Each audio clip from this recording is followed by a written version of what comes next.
Ron ejaculated. It's a real psychic damage. Yeah. Oh, it was a cold and stormy night. Oh. No. All right, let's do this. It was the best of times. It was the worst of times. Truly. The thunder boomed. Truly. All right, here we go. Hit and record. Everything's going.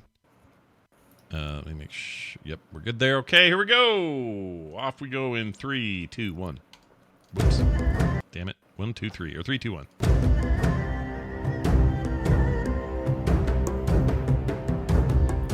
Hello, and welcome back to There Will Be Dungeons. And there will be. We're in one right now. Welcome back to the show. We, of course, have Bo here as our DM. The rest of us are playing as well. John, Kristen, Kyle, myself, Scott Johnson, and we are ready to play another fantastic session of D&D. So sit back, relax, and enjoy as I hand this microphone over to Kristen, who will tell us what happened last time on There Will Be Dungeons. Last time on There Will Be Dungeons, down the elevator into a tunnel with a train. The capable Kuromukishi were on their way to warn the principal. However, time was not terribly troublesome, as the team discovered their destination disclosed random rooms a naughty Nash used in his youth. In one was a classroom that shocked while showing featured films. In another, his battered bed, and beneath it, a shriveled schlong. Pecker packed away, they continued to the Kuromukishi. As Nash made his name known, they bowed and begged him pass to the principal. Seeing an opportunity to cull more cretins, Varel led a charge and the four dispatched the dirty dealers. Following this fast fight, the four found a haunted hallway decorated with humming hewn heads. As they proceeded, Hope discovered her dad. Goodbyes were given before she freed him from the unnatural notes. Finally, they reached the end. A door that demanded determination from the Door Authority before opening. Now rejoin our heroes and their forces as the battle rages for the fate of the wide and weird world of the Wastes.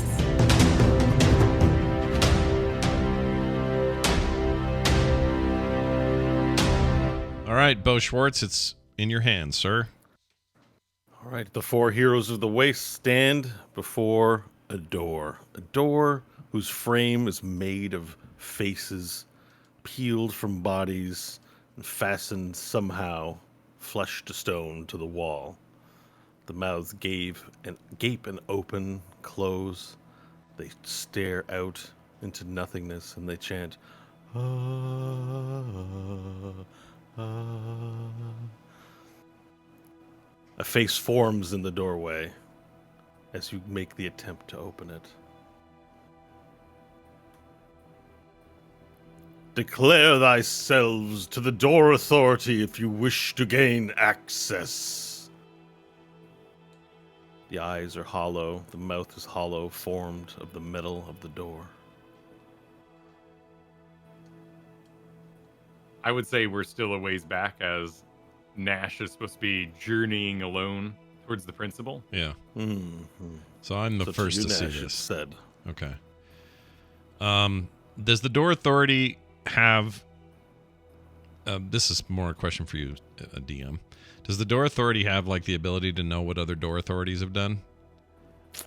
Like, they have a running database of people they've met and what they've done and who they've let in and You all can that? only answer that based on your experience, and you don't have a subject matter expert in the vicinity to ask. All right. You could perform a history check, or, yeah. Okay. That's a knowledge. I'll do one. To consult your own history to see if there's anything that may illuminate. All right, here we go. 20, not natural. So based on prior experiences with the Door Authority, there wasn't escalating a level of difficulty as the doors seemed to remember who you were. Oh. Okay. I'll say... So it has been some time since you've encountered Yeah, them. it's been a long time. I'd say it is I, Nash Maggard of the Solar Mines. You may remember me and my companions from not that terribly long ago. We talked to another door back in the day. I will verify your request, says the door. In the interim, I see there is a note in your file. Is there a Stanley Billings with you? He is, although he's kind of behind me right now. But yeah, he's on his way.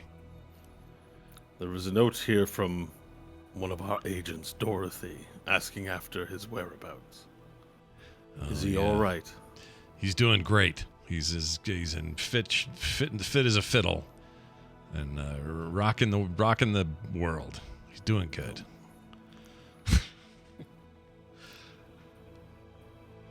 Now, please forgive me. It's a most unusual request, but Dorothy was wondering if Stanley would come and visit her sometime. I believe she guards a door at the depth of the Black Mine.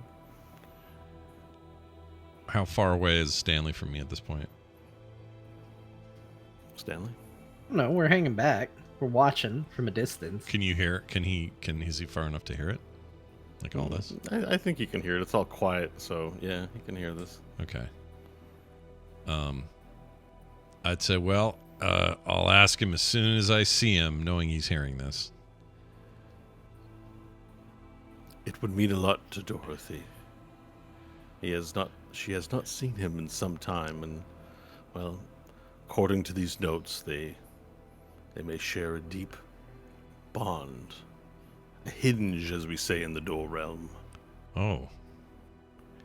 He didn't,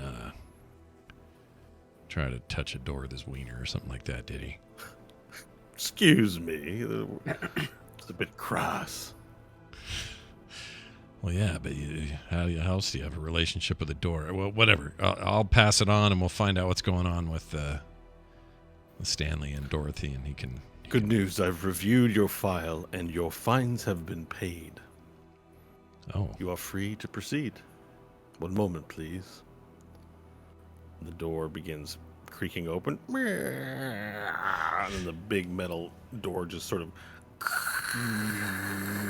begins sliding into the wall, and as the face slides into the wall, the door face says, "Have a pleasant stay." Can I ask one question before you leave? Don't have much time as I am disappearing behind the wall. Who paid for our fines? Your father. Oh, shit. Then the face disappears behind the wall. Have a good day. All right. Beyond the doorway, the hallway, the cavernous hallway continues. There are faces still embedded along the wall as it descends further into the. These chanting heads, same thing. Yeah. Okay. I'll signal back to sort of, keep moving. There was a video you watched once of a things called video game, and one video game was called Halo, and it just kind of reminds you of that video from long ago. Oh my. Okay. I will remember that, and I will prompt everybody forward to continue our move, and I will move forward. Okay. They will hold back still, but relative distance for me, I guess. All right. As you proceed downward, the temperature gets warmer and warmer. The faces are unending. The traversals for the next 10 minutes as you descend on a slope, and the cave goes down. The cavern goes down further and further along. Darker, or any problems there? It's consistently lit? Yeah, it does get darker. You will need a light to proceed. Otherwise, those with dark vision are unencumbered. But as you're in the front, the wave gets darker and darker. All right, I would whip out I think you lit a vegetable peeling, didn't you? Did I already do that? Okay. If not, I would. And I'm not sure. Tack it onto my staff. And let's get a fresh cast for today's episode. Okay, fair enough. I will touch vegetable peeling out. Yep. I will touch it and say, I would normally eat you, but not tonight. For now, you must become a light. And then I light it. Okay, perfect. Good one. That was a good spell. Yeah, that's magic. Yeah, very magical. That is magic. Yeah. All right, you proceed down the cavern, moving deeper and deeper. 10 minutes goes by. And at the end of 10 minutes of hiking down this long cavernous slope lined with faces, you see ahead torchlight flickering at an entranceway into a larger room. But you can't see into the room very deeply. And when you say, ahead, meaning in front of me. Okay. In front of you, yes. Right. Not ahead, but ahead. I had the heads in my head. There's a warm glow of light coming from here, and you hear like low rumbling, like something smoldering in the room beyond. Okay. Oh, like fire? Yeah. Okay. It's quality of fire. All right. Well, I will continue to move toward that, I suppose. All right. You continue to move, and Slowly. you head to the doorway without any guile or stealth, just moving straight to the door. And as you hit the entranceway, a large rock chamber is now before you. The the path that you're walking upon leads to a bridge that crosses over a lake of lava. And on either side, the walls of faces move into a large chamber filled with faces all along the walls and the ceiling everywhere. On the other side of this bridge is a long stone passageway and several 10 pillars on either side. In the center, you see a beam of lava light pouring from the ground up through the ceiling, and 4 robed figures standing around the light. In this angle, just past, you see up on a raised platform a desk, torch, 2 torches on either side, and a large chrome man sitting at the desk, turned away and looking out into the lake of lava.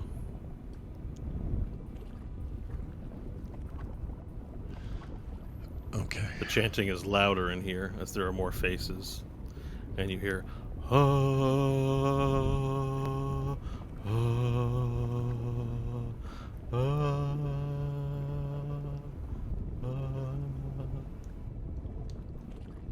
Does anyone notice my presence? No one's turned to pay attention to you. I would say, excuse me.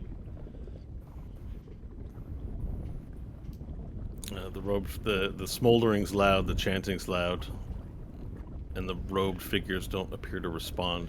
They seem stuck in ritual around this beam of lava at the center of the room.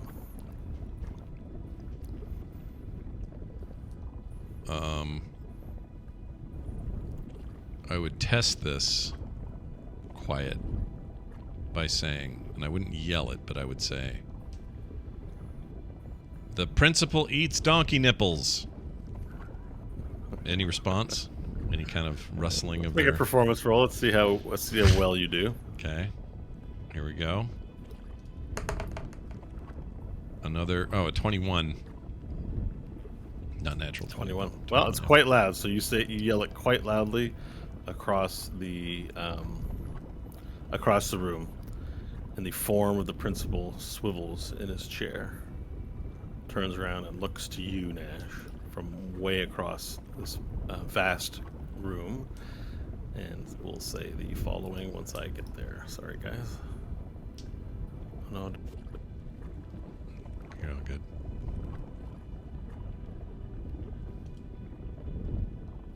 Sorry, I had to load a program. I accidentally closed. My bad.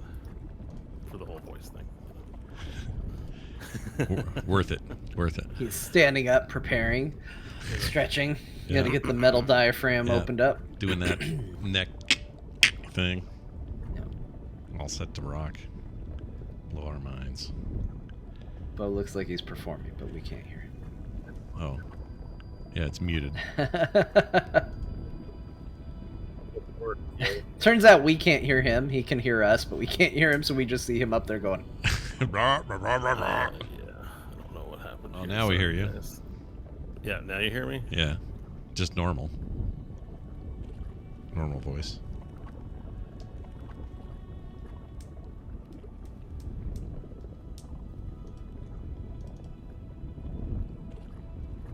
See, this is the prep work that Padme interrupted. Usually that's the time Bo preps and does all his voice work, but he was so haunted by the sound of John Williams that he didn't have time. Can you blame him? I mean, No. yeah. He must have listened to Padme land on that creature 100 times. Yeah. I'm still messed up because Scott in the pre-show said weird science for some reason. So all I have in my head is elastic tubes and pots and pans. What was I talking about? I don't even know. It doesn't matter, I guess. Who knows? Why do we say it? Yeah, why do we say anything that we say? As I had this all set up, and it's like not working for some strange reason. Oh, No I worries. think maybe I know why. Okay, I think I figured it out. Hang on.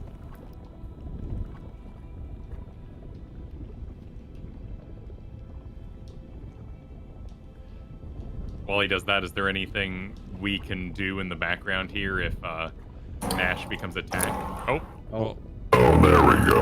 all right. Nash. Oh, Hang on, there's an issue. There's an echo issue. Was echoing coming through for you guys? No, I we just didn't. keep picturing a little bit, but Yeah, not yeah. not a bad echo. I just No, kept it's hearing fine. weird sound. Like Alright. it sounded good. It sounded good. Nash. Oh, there you go. Eckhart. You have arrived, my son. Yeah. Damn it. It's like echoing now for some inexplicable reason. Oh my god, technical issues abound. Oh, I They're think the maybe I best. know why. Hang on, let's try this. I'm just Yeah. picturing him literally going through all of this. Test. There we go. Hello. Hi. Hi. Very, very classy. So you guys can hear me now, right? Yeah. Is this thing on? Yeah.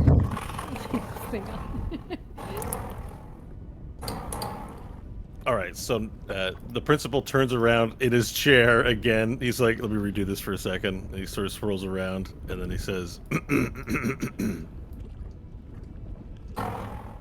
Nash Maghart, my son, you have finally returned home.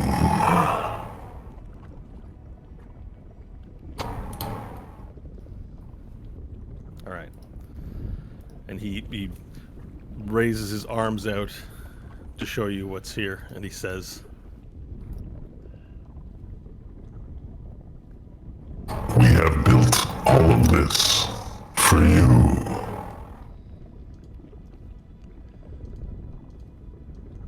Why? All things that you've been through in your life have had purpose. And that purpose here reaches its conclusion. Come, my son. See what we have built for you.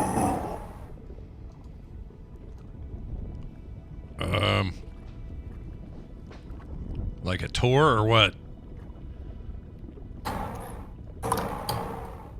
In a manner of speaking, a tour. Come. Do you not remember your tutors? They are deep in ritual at the moment. Well, one of them I The saw. Dragon Sun Council. Yeah. Here they are. So we talked to one of them, but we had to kill him. Because Oh, the director. No. He is no Dragon Son. These are the sorcerers through which your discipline has been trained. They attempted to reach out to you during your time in the area near Dust Hill, before your dragon form awakened. Look, do you not remember the Menamancers, Ebrook, Sin, Trafeld, and of course, the Scavenger? no. I don't remember any of that stuff. The ritual has begun, Nash. The chroming of Earth is nigh. See the ritual. Well, let me ask you this. Is there anything in this room that is dangerous or could hurt me if I walk in here and hang out and look at what you're working on? Do you know? I am sure by now you have learned that your heart contains great power to keep you in a state of mortality.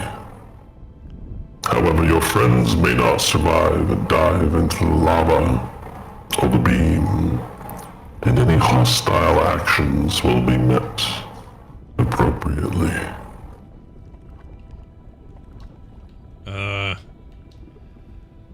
Well, it's just me. It's just me here. So you probably don't have too much to I worry know about. that your friends are behind you. Ah, shit. This is Okay. my realm, Nash. You cannot lie to your father. All right, you guys come out here, I guess.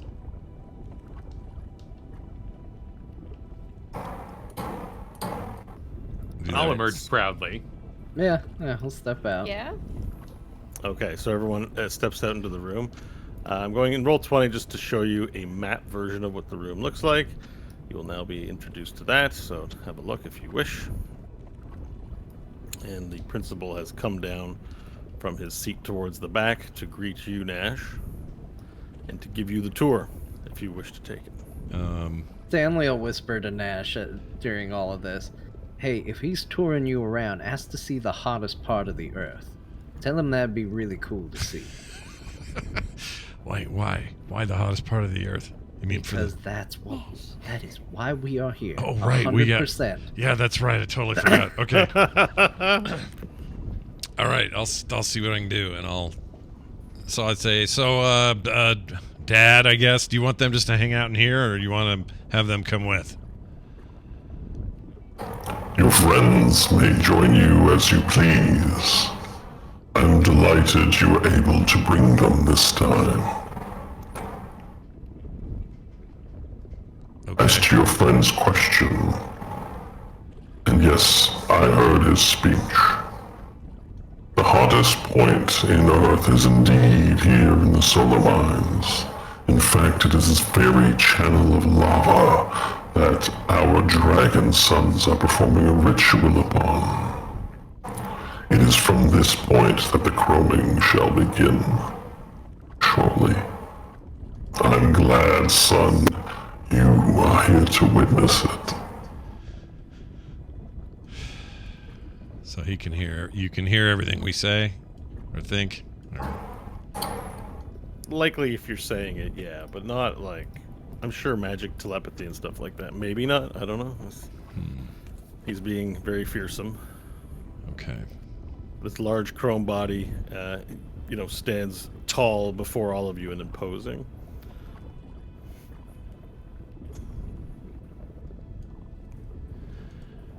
Well, you guys want to come? You want to come hear all this? We can ask our questions and, just get a feel for what's going on. We're just here visiting my old dad. See, Nash is still in this mode of like, we're fooling people. Mm-hmm. He thinks we're here to capitulate and, whatever, but he may not actually think that or know that, or maybe he can read my mind, but that's what Nash is doing. Okay. So don't we have a flying ball with us containing the... Yeah, the triangular. So we're talking to him, and we've got a giant bomb behind us, basically. Yep. And you can tell, he's definitely not hidden from his view, but he just doesn't seem to be very concerned about it, or he didn't react to it in any way.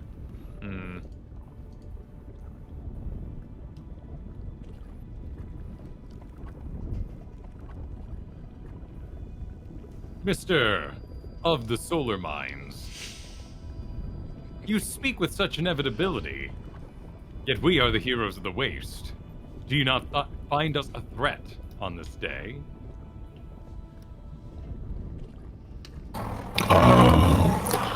Pharrell, the progeny of the great Groshil.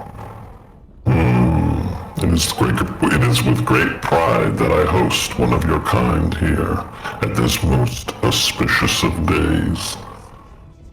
Certainly, had your timing been any other day, this This may have gone differently. However, the chroming of the universe is nigh, and there is naught that can be done to stop it. And my army will need warriors. And you, heroes of the wastes, will make fine additions to our ranks.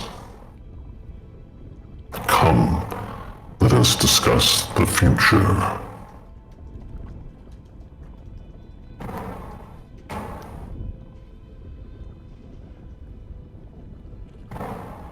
Hope you're the one with the bomb stick, right? Yes. Okay. Does it have range on it? Probably not as long as the hallway, but as long as we drop it into the hole. That's all Hope knows needs to happen. Okay.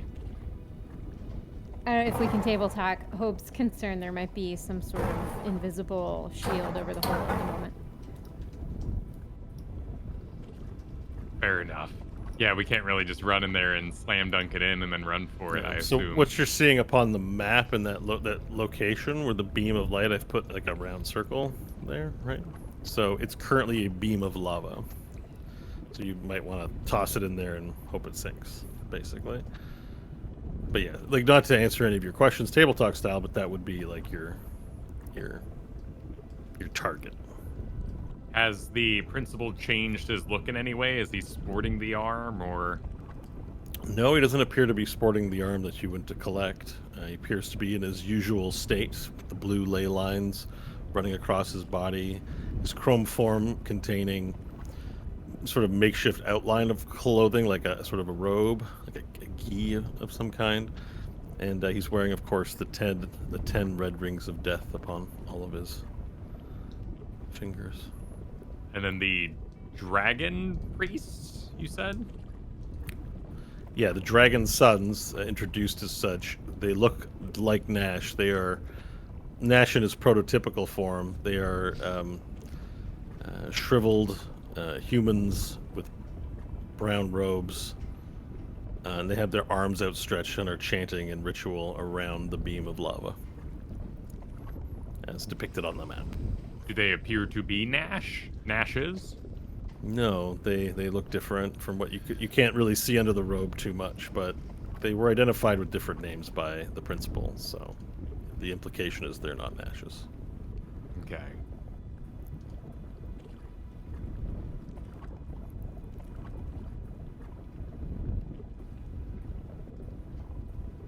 Well, all I know is we got to get closer with the bomb, likely, to slam dunk it in. So I will give Nash a little push in the back to kind of get him moving in there. Okay, Nash, you feel Varel push you in the back? All right.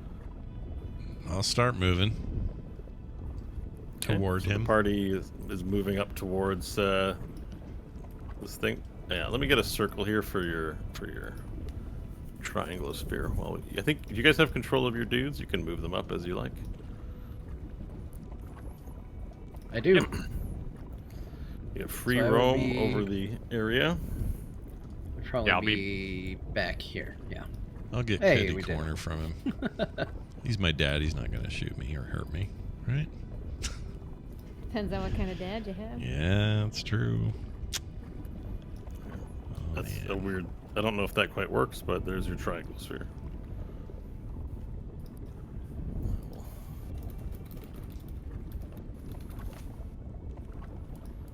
Give you guys control of it. All right. Okay, so the principal, with his hands behind his back, turns around with his back facing you and begins walking towards the beam of light, looking upon it.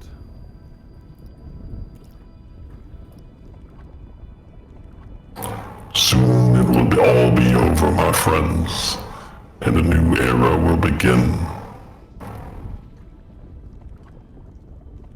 There is much that I know that you may not think that I know. Wait, Please, ask me. hang on a sec. Do we still have the key to the weir? Aren't we underground pretty far? Did it get destroyed in the beam? Oh, was that a beam destroyer? Yeah. Oh, okay. Inventory's gone. All right, Man. hot moment. I thought maybe we could summon Ketobal Praith and they could fight it out while we. Let them fight. Yeah. That would have been great.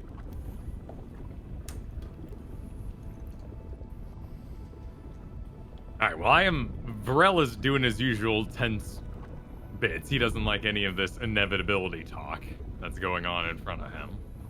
So he's ready to lemon tree this biz on the first sign. But right now, I figure we're gathering information that other wizards and such can make use of.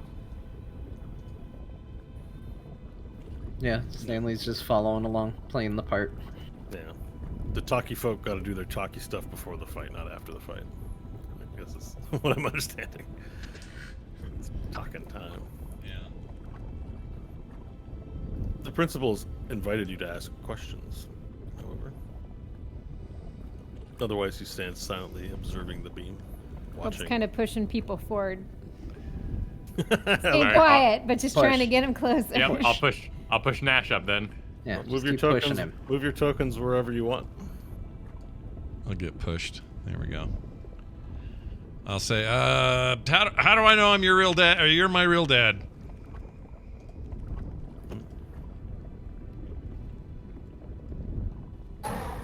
Do you not remember your time here? I mean, some of it. Only blocked a lot out. Some of it was lost. Just, I don't know. I don't remember everything. I don't remember you. It is true, Nash, that I use the term of son and father flippantly. I mean, what son raises, what father raises his son in the test tube and gives him to sorcerers to train. We are family. We are genetically sharing species. But you are more than simply a person with a destiny and a fate. You are a fulcrum point for space-time itself. In my quest to vanquish gods, I created a weapon, but that weapon was not perfect. That weapon preferred vegetable peelings to conquering. That weapon preferred to occupy his time with inane questions rather than the strategies of war. And that weapon could not be disposed of easily. So I sent you out there. It seemed the training program of the director was not able to fix you. My dragon sons could not fix you. So I sent you out into the world to seek your own strength. And when it was time, you would return to me. And I see you have become very powerful. But now, Nash, it is time for you to grow up and see that the weir will not solve itself. The gods are not coming to protect Earth. The people you have grown to love, your family, your children, all will be annihilated by the weir. And the one solution we have is Chrome. And thus today, on the most auspicious of days, we will change the course of history for all the multiverse. The firmaments, the hells, the abyss, Sigil, Earth, all worlds will become Chrome, and the outer realm will finally be vanquished. Are you ready? My dear Nash. Well, the bigger question is this for sure the only option? Are we're just doomed to chrome and everything, and there's no other way around this? Because as far as I can tell, only you and maybe me and a few others would benefit from this, but everybody else is going to get wiped out, including my friends here. They will join us in the Chrome Army. Our future is not ending here. We will turn into beings of chrome. Our souls will mingle with metal and will become a new species. You will be the first in a new legend.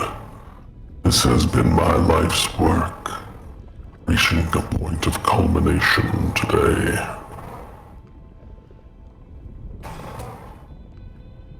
Should you choose to finally accept it,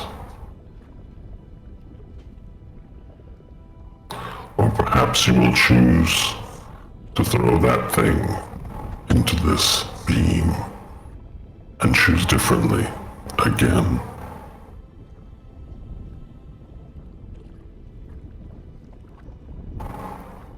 Well, I don't like being told what to do. No, you do not. Neither do my friends, so I think we're at an impasse. I have failed yet again. Do you think I don't know about the other Nashes? No, I mean, a bunch of their bodies are now part of this place, so you probably know all about them now. Do you think that Leah's father is the only one to have received a visit from a Nash in a time past? I'm guessing not. Do you not think that you yourself came to me pleading to set history on a different course at a time where you could affect things?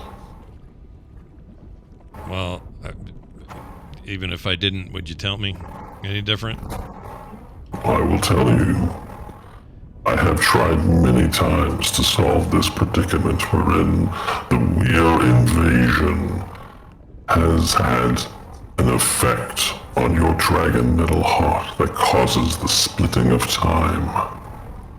And we will do this dance over and over and over until we resolve it.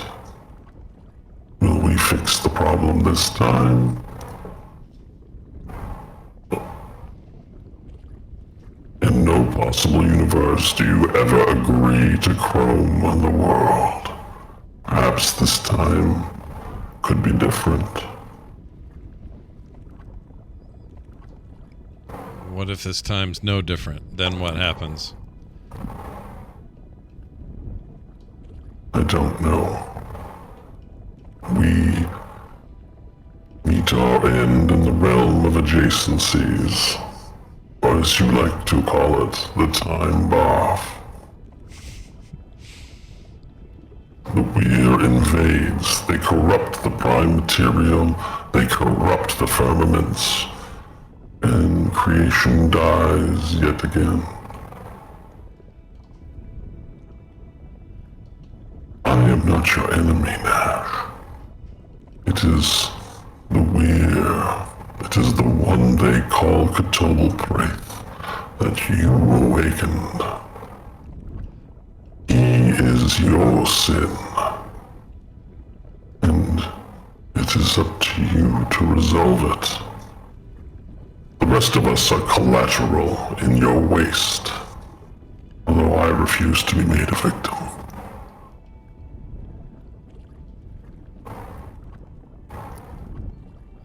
At this stage, I would look back at my companions as looking at them as like I'm sort of saying, you guys, what are we going to do here? I won't say it because I don't want to. Maybe he'll know what I'm thinking. I don't know.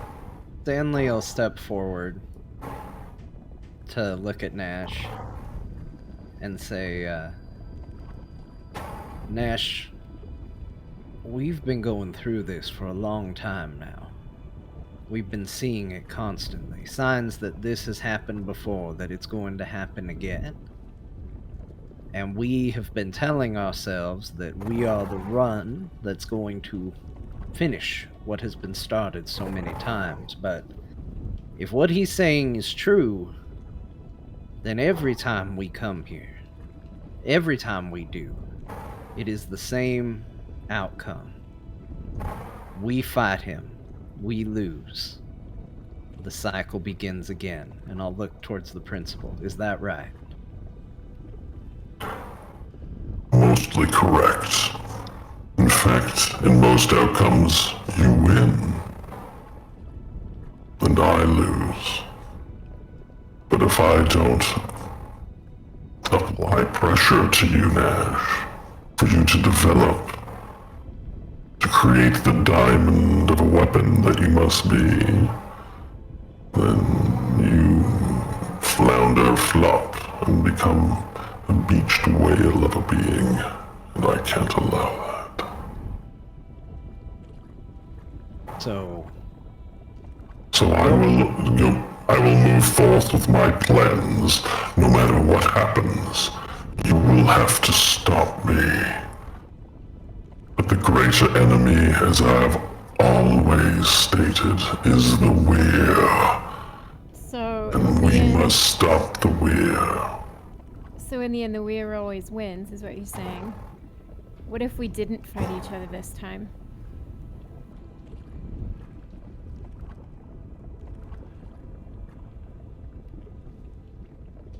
I mean, we could fight each other afterwards. Maybe we save it together, right? And then we kill each other. That's fine.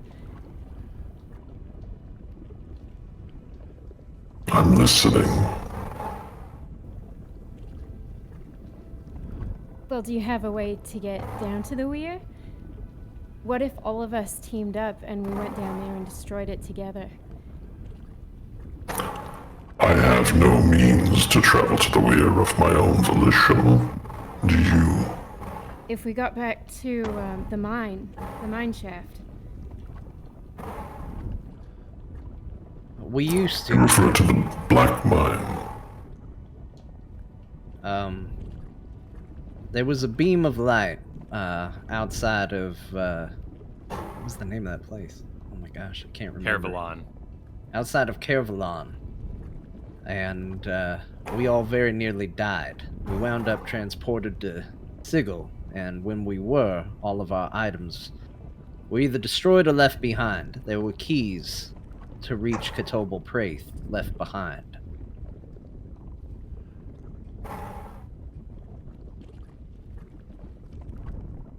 Do you know where this place is, Hope?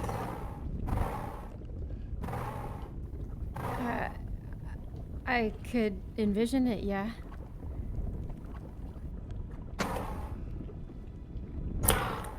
Then I will return this to you. Alright, 1 second, sorry. So, yeah, let's get out of voice for a second. So he proffers out a hand, and sort of floating through his hand, like a divot in the palm of his large hand forms, and then it's like this hole, and then your ring that you were using to transport around sort of lifts out of it, and he offers a hand, and he gives it over to you. But there's one more thing before you. One thing before I give it to you. We must enter into a pact.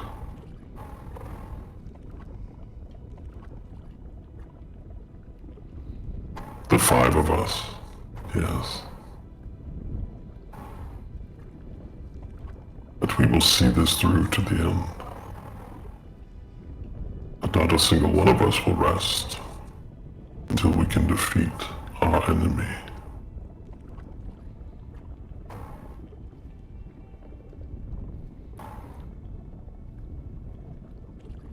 That's kind of what's going on here already, isn't it? Yeah, what are you asking for return? Just our word? It's not what I ask in return, it's that you understand this. If we fail, then I return here, and I will engage the chroming of the universe.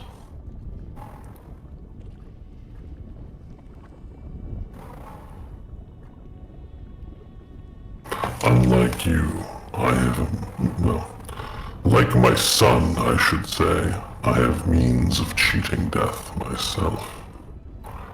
I will accompany you to the weir, so long as you truly have a manner to reach this place. Together we defeat TWBD and his denizens. If we fail, I will return here and finish what I started. And if we win?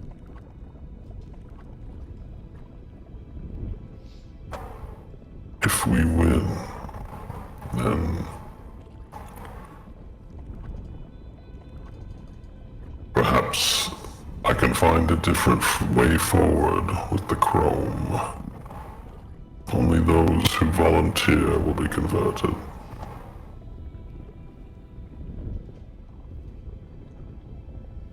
I cannot make no promises on the victory. Of course you can't. You've been a blight upon this planet for a long time.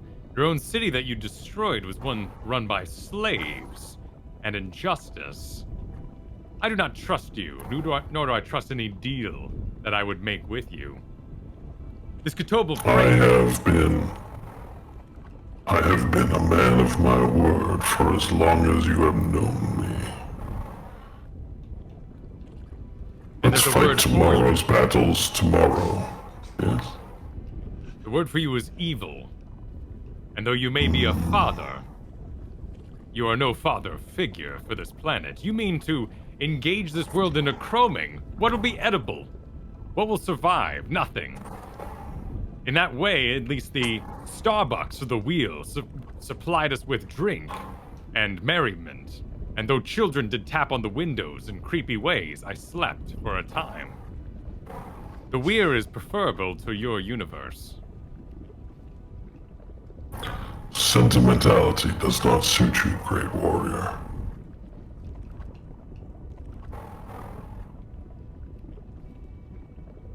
Let us fight tomorrow's battles tomorrow. We share a common enemy, yes? I have strength that you need. It is your companion's idea to do this, not mine. Speak with her on the morality of it. Do we have an accord, heroes of the wastes?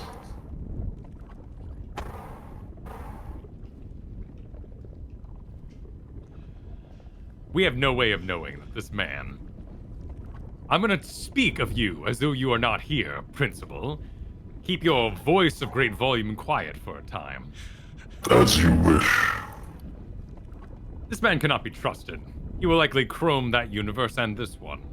TWBD and him may be friends, or perhaps the egg embedded in the world is their baby. I mean, the way I see it is, either way, we are going to have to deal likely with both of them.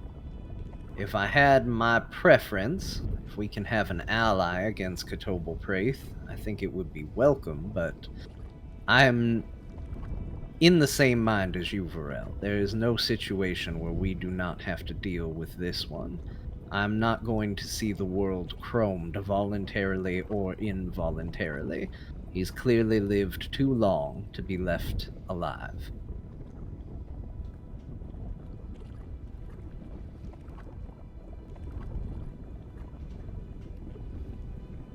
Hope can this ring do as you say?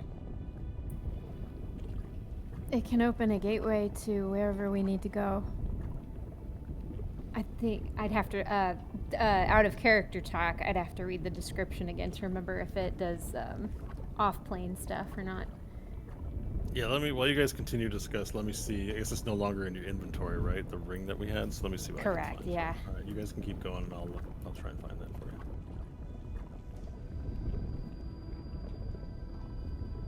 If I remember, the ring was... Oh, I think it's in my custom stuff, actually. I customized it for you. We'll see. I'll need a minute or two. If what the principal says is true, and that's an if, then it means that even if we win today, we're going to be facing the weir and its beings tomorrow. And it's a fight, that fight, that we don't win. If we go with Hope's plan, then maybe we have the strength to win that fight. We already know from his own lips we can win this one. It seems smart, but at the same time, it's hard to say, because who's to say we haven't tried this before?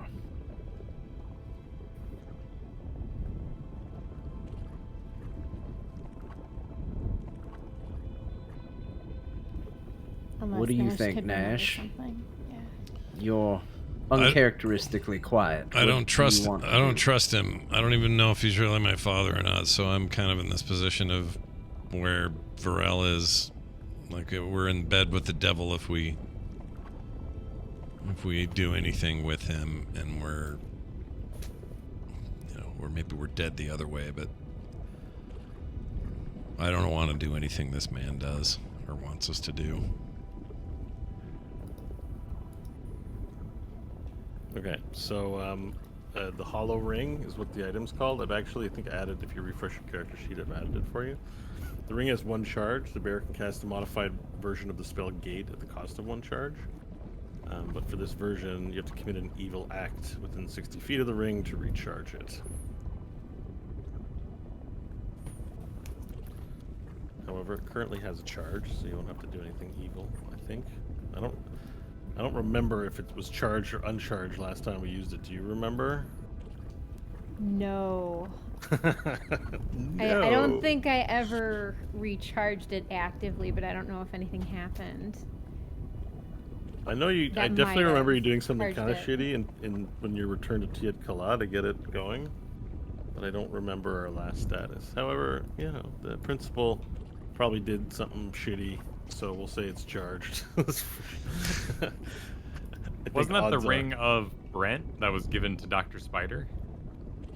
No, Hope was given a ring so that she could travel around the planes of existence, essentially. I think it's a gate that has a gate spell on it. It's called the Hollow Ring. Unless, did you end up with it? But she didn't give it to you, did she? I thought the principal took it from her. That all happened outside if of I our don't view. remember The now. evil hand was wearing the ring, then the principal would have gotten the ring. Yeah. There And you go. Dr. Spider would have gotten the necklace of transformation. Okay. Yeah. Okay. The necklace, infinite appearances, right? Yeah. Dr. Spider. Yeah, I don't think you had the ring as Dr. Spider. I'm pretty sure that's the case. Cool. Just looking up the gate spell here so we can remember exactly what the limitations are.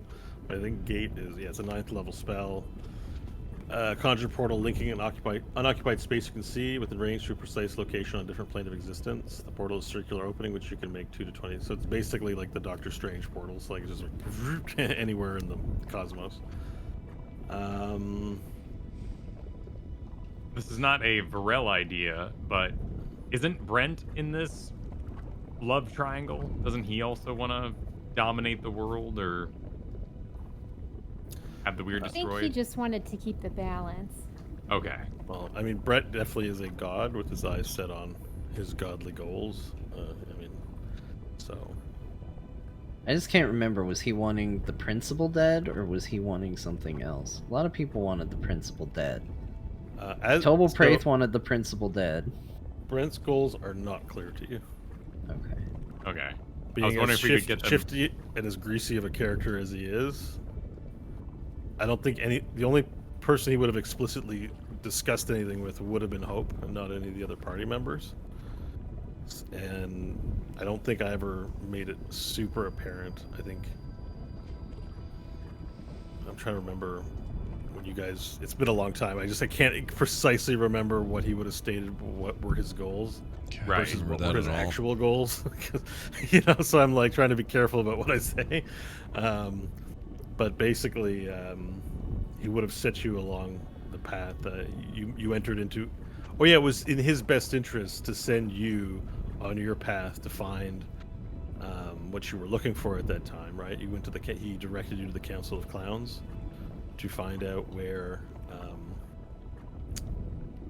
I'm trying to remember what it was. I guess. Oh yeah, because the hand wanted you to go get something for it, and he set you on the path to help take care of that. I was just curious if we could get them in a Spider-Man pointing at each other situation where we get Brent, Tobelpraith, and the principal all in the same room, and then we just kind of duck out. Yeah, bye. Figure it out. Yeah. Well, we tricked our family to get back together. Go work it out. I mean, certainly, I guess what Hope could volunteer is that Brent seemed to be a deity of means, and so if you needed something, he might be able to get it for you. But it wouldn't be free. If his interests were aligned with yours, then yes, yeah, it wouldn't be free necessarily.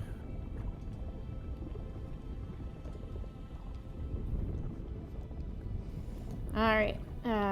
Hope will explain that with the ring, she could imagine the weir, but there's a chance that the portal wouldn't open specifically there. Okay, you'll say that.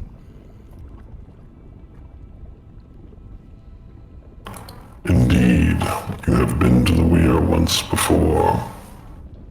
According to the precepts of the spell embedded upon the hollow ring that I have here for you, let us see what it is required. Allow me to close my eyes a moment. Quick now, throw it in. he's reading spell text. Get him. Not a bad idea.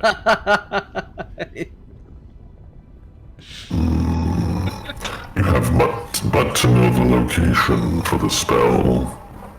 It is not a requirement that you have necessarily been there, but you have to place it in mind and it has to exist. Tell me, what do you remember of your time in the weir? I hope we'll look to Nash, Stanley, and Varel and go, well, which place would we head to? I remember the bridge. I remember the hotel. It was the land of all shadow, besides the swirling piss, they called it. Was it called the swirling piss? Yeah, It's called the Piss. the piss. I forgot that. How did I forget that? In my mind, I remember a strange old man Ash played cards with the best. Mm-hmm.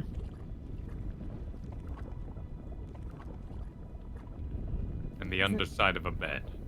Wasn't it called Chateau something? Chateau Chateau Weir? Weir. Chateau Weir, yeah. A little on the nose.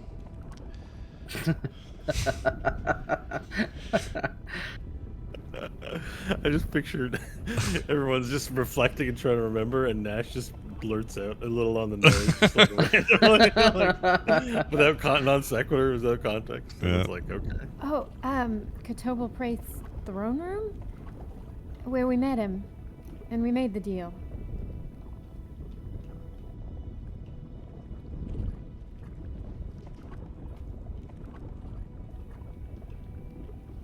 That's what Hope will want to think about if she uses the ring, because that would be the most direct route, she assumes, to Tobelpraith.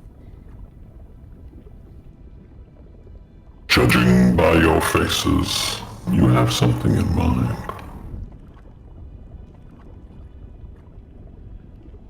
That we can dispense with the necessity. Sorry guys, I cracked myself up. To go to Kervalon, or to go to the Black Mine. We assault the weir directly.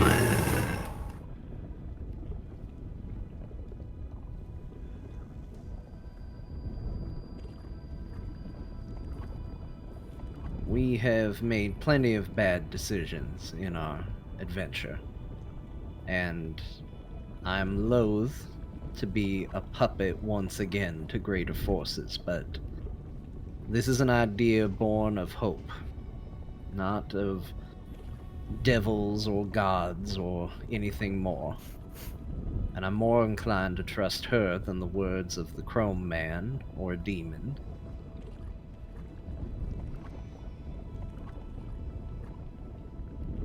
It's a lot of words to say that I don't know what we should do, but I will follow whatever you all think is right.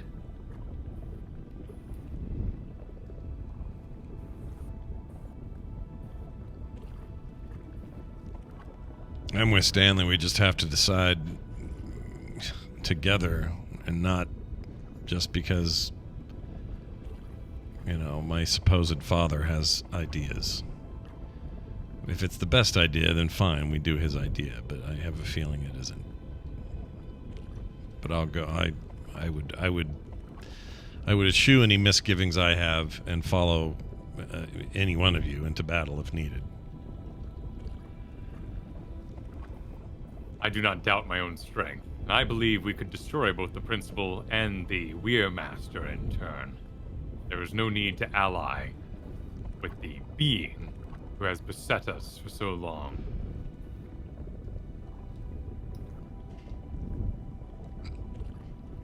I respect your perspective, Vorel. Perhaps once it is done, you and I can resolve our differences in the manner befitting your people. It would be an honor. And I'm not saying we don't all kill. Oh, we lost audio. To fight the Weir, and then we could come back and kill each other. That possibly is preferable.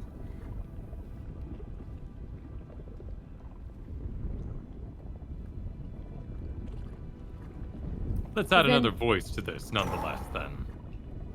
We have a meeting, Katobal Praith, and his words may lend another perspective to this incoming battle.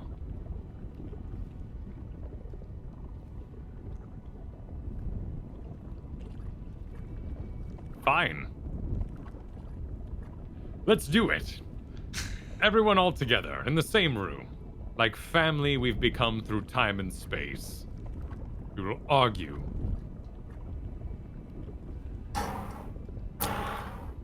Now you've brought your armies to my door, and you have fought hard and fought well and vanquished all the defenses I could muster from the people of Earth. No doubt you need your rest. You all look tired.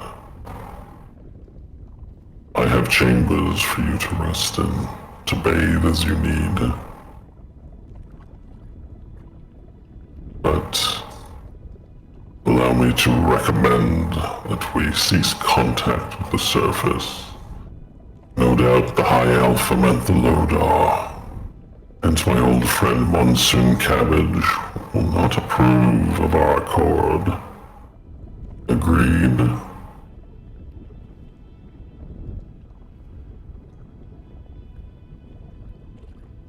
Why can't we... Why? Why can't we communicate with our friends on the outside? Unless you wish to convince them not to annihilate and ruin our accord.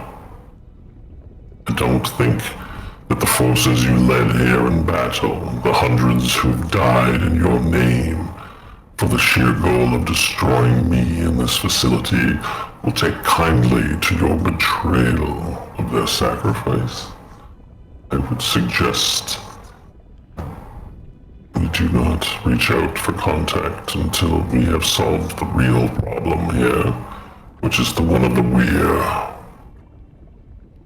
And as Pharrell said, if we return and still find ourselves at differences, we can resolve our problems then. I will promise you a battle, Vorel, if you wish it. The welfare of the cosmos is my first priority. That's fine, but in return, I expect a ending of hostilities towards our people. No one else needs to die while we're on this errand.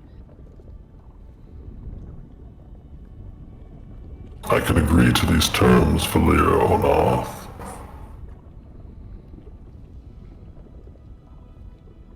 So, to recapitulate the terms, there will be a ceasefire among our armies and among each other.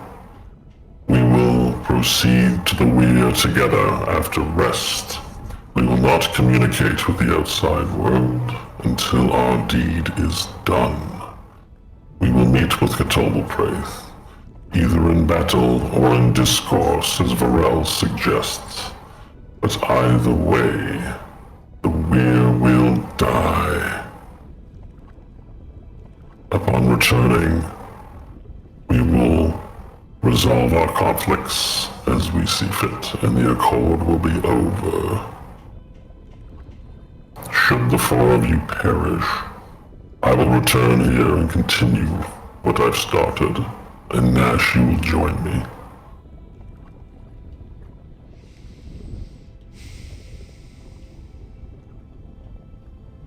Well, what do we think? With all the wisdom I can muster, as a barbarian lizard folk, I wish to see if he's lying.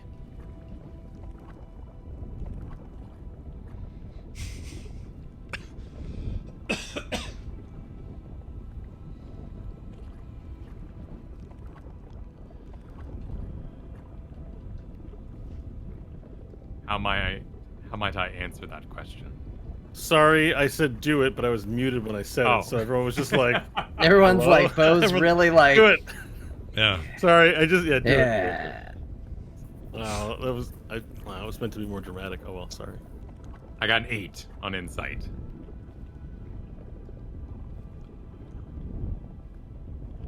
You can't tell, you can't tell if he's lying all that well.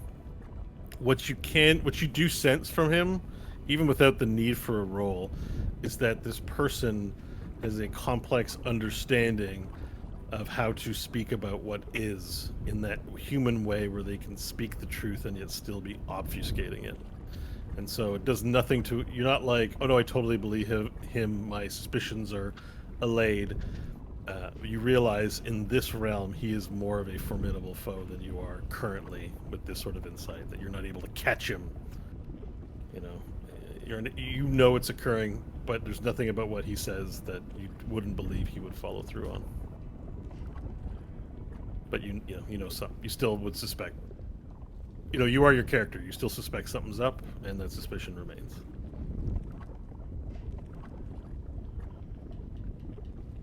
Okay, well that was a great little negotiation, you guys. The principal waves a hand, and a bridge forms, and off to the left side, and cavern doors hidden in the wall sort of move aside, and he points you down there and says, Please, rest your weary bodies from the rigors of war. Beyond, you will find bathing facilities and beds. We don't often get guests here, but when we do, we like to see that they are well taken care of. Use the facilities as you see fit. I will be here meditating. When you are ready to depart, I will give Hope the ring, and we will go. Any objections to this? The device. I say we put it in the beam of lava as collateral. Should you get up to any foolishness, we can press our button. You may keep the device here. My dragon sons will care for it. If you're concerned about their ability to dismantle it, worry not. They cannot. But should you deposit this in the beam of light, well, then you will undo many centuries of work towards this moment. And I cannot have that.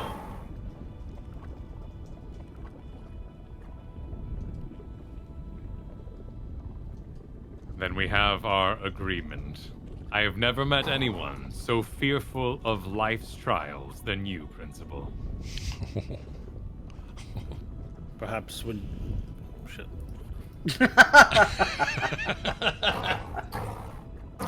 Perhaps when you have lived your 1000th year, we can speak on the nature of fear. Certainly, you have not yet plumbed the depths of the cosmos for all its horrors. You should ask Hope about that. I hear her travel through the gray wastes, and her audience with the Council of Clowns was something to witness, I suppose. You should tell that tale, Hope. If you travel to those places and return to the prime material.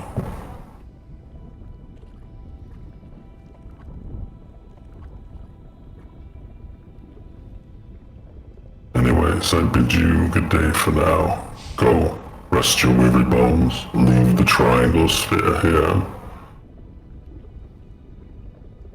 I will not engage in any duplicitousness that your desert wanderer's suspicious minds can conjure. And if you I do, am committed to our course of action. what if you do? What if you fail at that and you fudge while we're gone and break our trust? What can we expect to do in return? Our goals align, Nash. We both want the end of the weir upon our planet. Our solutions are different. In breaking the cycle, I am attempting to do it your way this time, Nash. Should that fail, as I stated in the terms, we will return here and chrome the universe. But for now, I like the idea that Hope has proposed, and I have seen her ruthlessness. We will do it her way. If that's not enough, then we can begin fighting now, if you wish.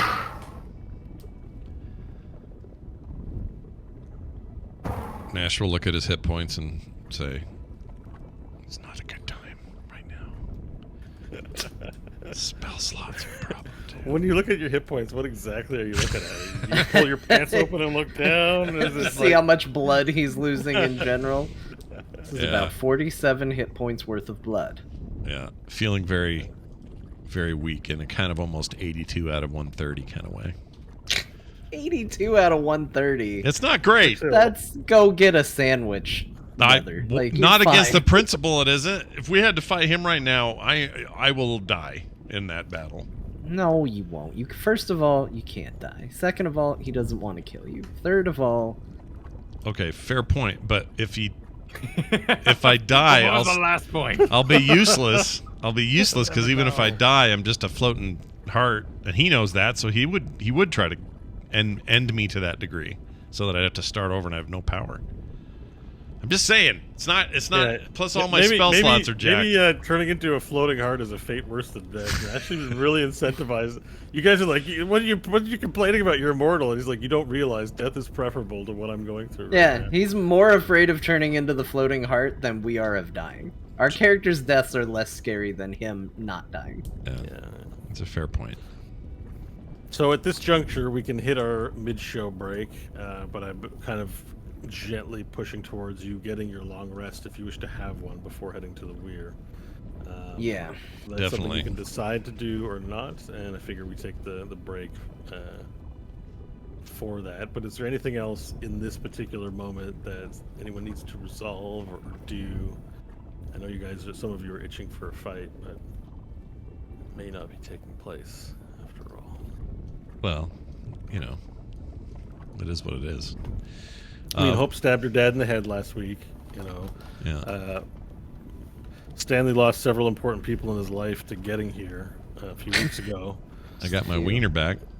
Varel had to kill a Varel god had- and add a had cool to kill title a to god, his name. yeah. It was rough stuff. I'm just saying, you Basically, got if you want to give in to your base desires and slay this creature, you can do that. No, I would leave him. I mean, this is the right deal. We have no idea how to reach the weir afterwards, or We and I believe that. also haven't seen the principal in combat, real combat before, so if we fight the weird together, we have a chance to see his spells, That's even true. just a few of them. And we have no way to reach the weir, perhaps. I think the principal was the one keeping the weir from coming up anyway, so the weir would be upon us as soon as we beat him. Like, there's a lot that's preferable here. Varel's paladininess is pissed at the deal, but I think it's the right tactical call. And I would accept his hospitality, but as I turn to leave, I would say, as you meditate, think on your own curse of immortality.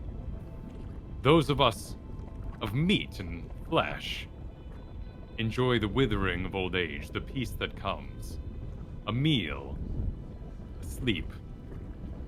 You have not known these things and you are mad.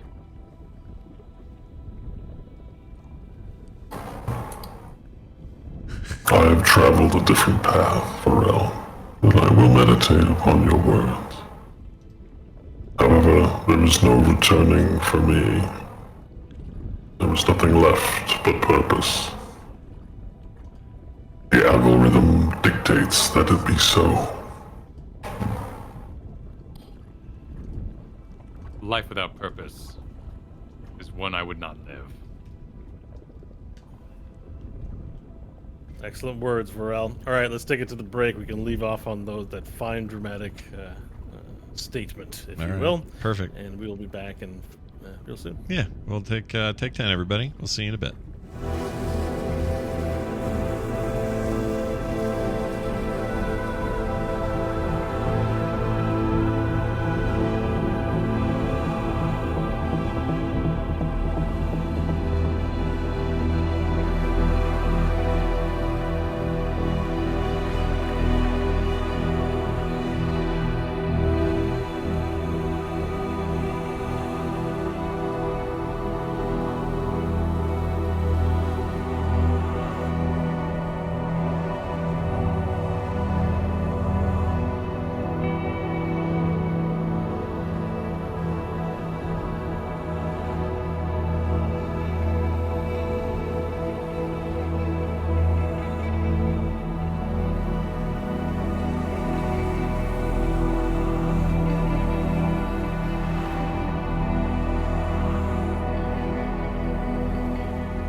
Hello. Hello. Hi. Hello.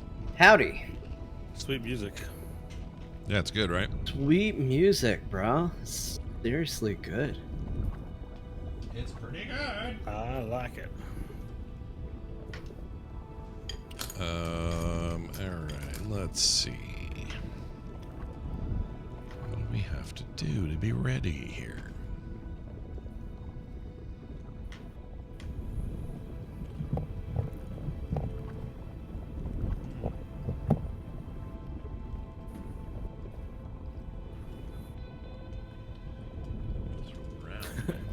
I like Kristen's entrance.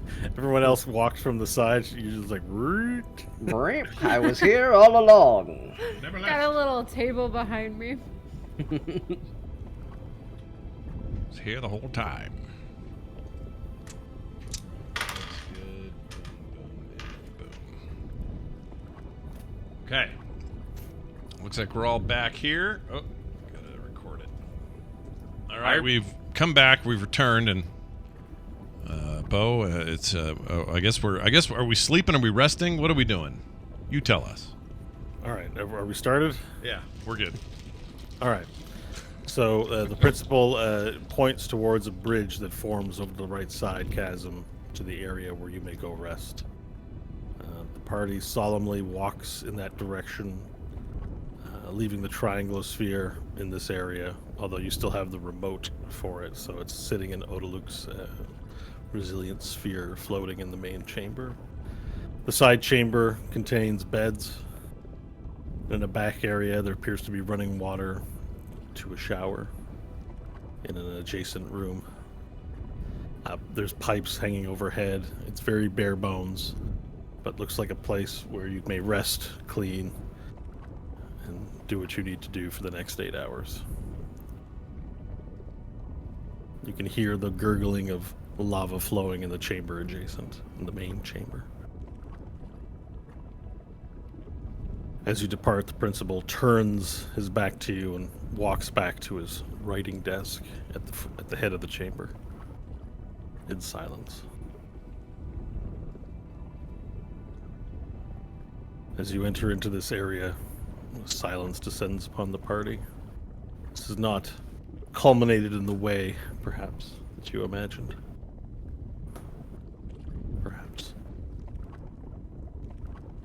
So you may do what you need to do in terms of conversation, in terms of character maintenance.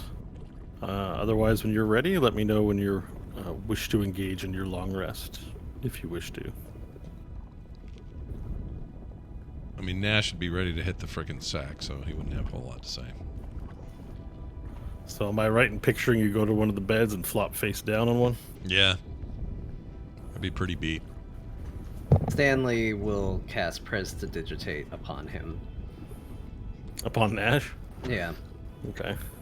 He skipped any bathing or showering, but he needs it. So a little like happens and a little pop sound as he becomes cleaned.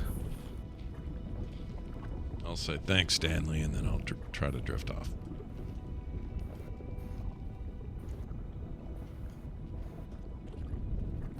Hope we'll take a shower and then pass out.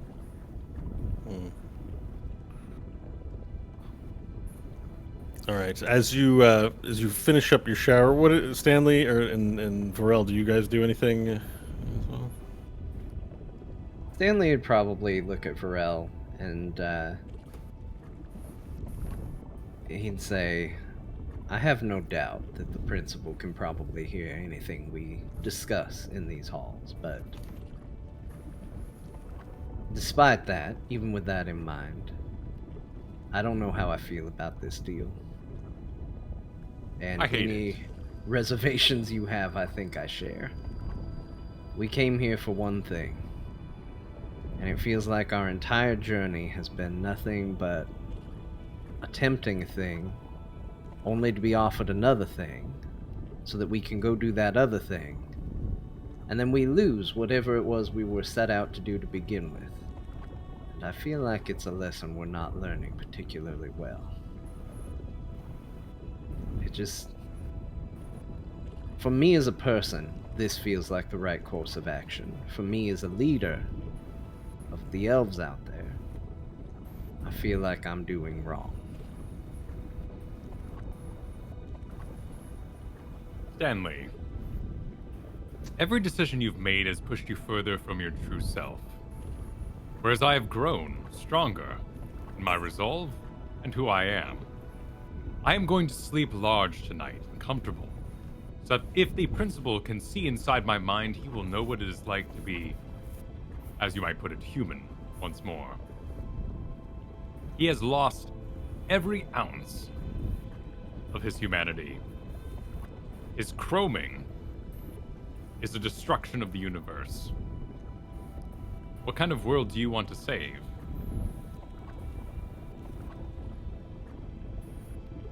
I mean, I have no doubt the principal needs to go. It's just a question of now or later. If you wish a world where no one dies and no one ages and there is no suffering, then we may as well chrome it all. But I want a world where one can feast, vomit, hump, fornicate, lay eggs, battle, become sick of battle, weary, tired, lay down, do it again. Where one can smell the roses, perhaps, but also those roses grow in dung. The world is a dirty place, and it is beautiful for it.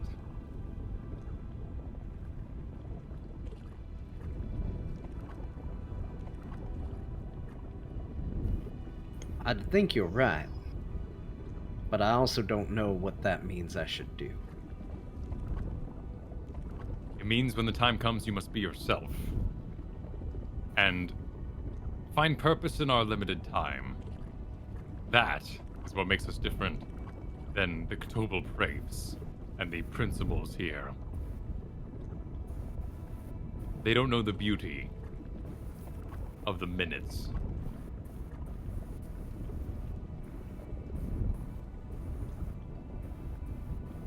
You know, Varel, I think you might actually be the wisest one here.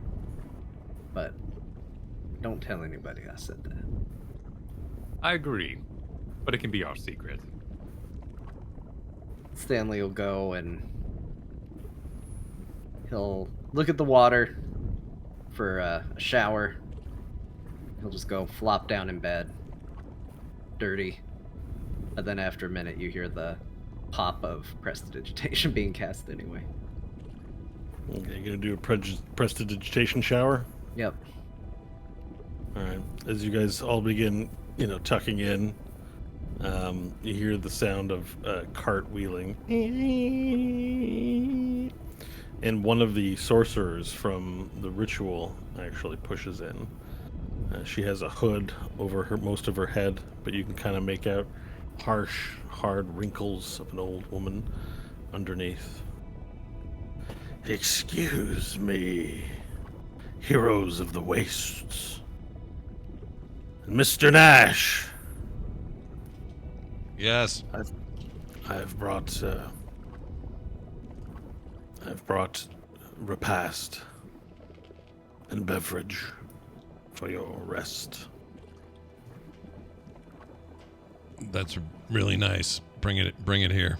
Do you need anything Still- for your work? Nash, you still don't sleep upon your bed properly. We've taught you better than that. Come. And so she rolls in. She has this trolley, and in it are 4 plates with just chicken on it. It's just a mound of chicken. And there appears to be a jug of water and glasses, as well as a bottle of what looks to be very well-aged whiskey. I'll take it. Come, eat your fill for your battle tomorrow. And then the woman comes to you on your bed, Nash, and sits next to you and begins rubbing your back. Oh. That's nice. There's something familiar about about this. Tell me, Nash. You have been gone so long. I have missed you. Forgive me, but how do I know you? Oh. I'm your Nana Truffled. Do you not remember me? I remember you, son. Well, this isn't the first time. There's a lot that I don't remember about this place. So my poor apologies. Nash. Of all the broken pieces you have, your brain is the most broken. And we love you all the same.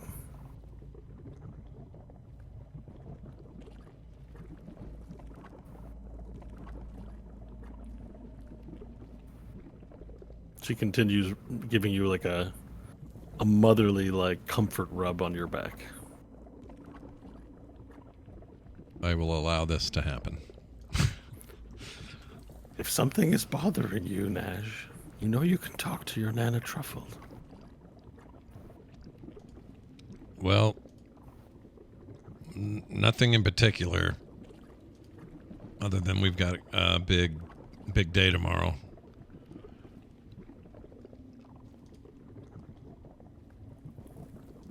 And have you been performing your spells practice?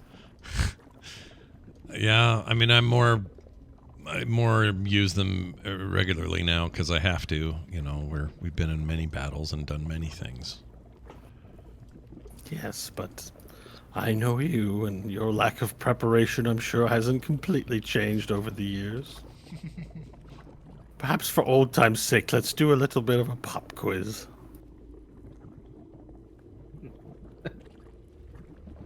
Nash will roll his eyes, but he'll say, sure.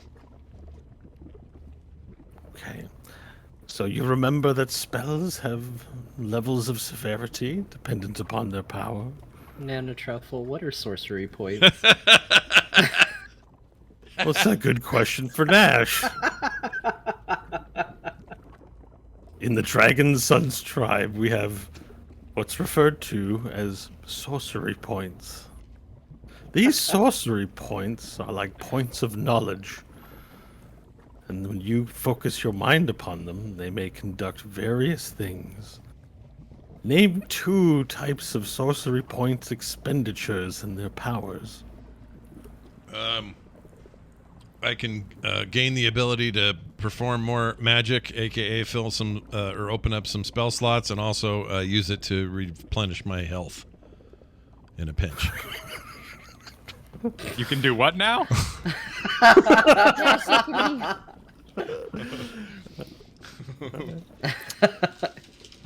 Well, you are correct in the one case where you're able to repurpose your points for additional spell slots. Yes, as we refer to them here in our School of Dragon Sons. However, Points. I think you got the second part of the answer incorrect. Sorcerer points are not used to regain health. Although, let me double check just to make sure, but I don't think that's true. Well, what is Nash thinking of? I don't know. If it makes you feel better, Hit Scott, dice! Hit dice! I just yells hit dice at an old woman. Now, Nash, you know that the hit dice paradigm has to do when you take a short rest. You may expend your hit dice, as we call them, to feel better. But it is not a sorcery point expenditure. You are correct. My mind I know I'm fails me. correct. I'm your teacher.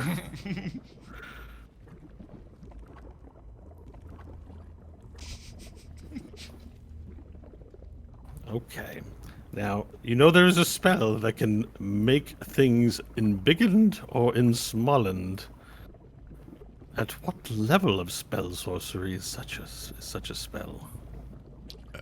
At what Typically level can cast? I can cast it at level. Shit. Hold on. She continues rubbing your back lovingly. Take your time. Did I get rid of son. it? I didn't get rid of it, did I?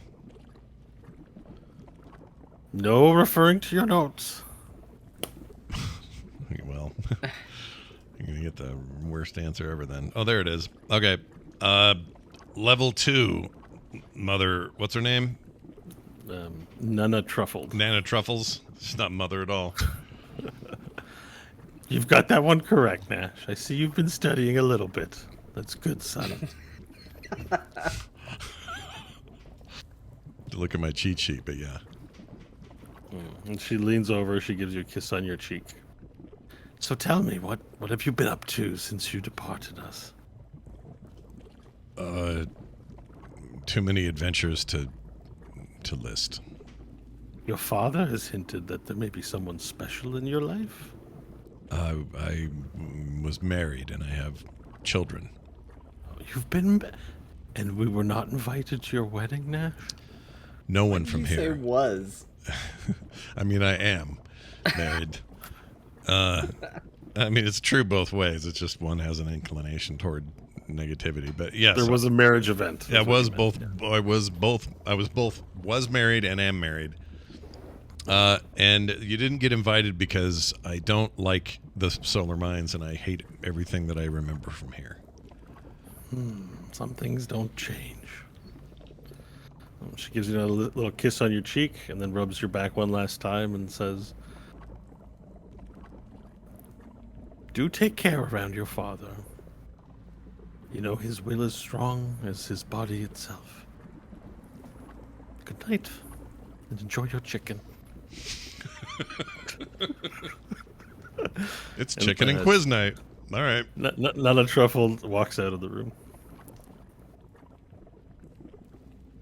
I will think about that for a moment and then roll over and try to sleep.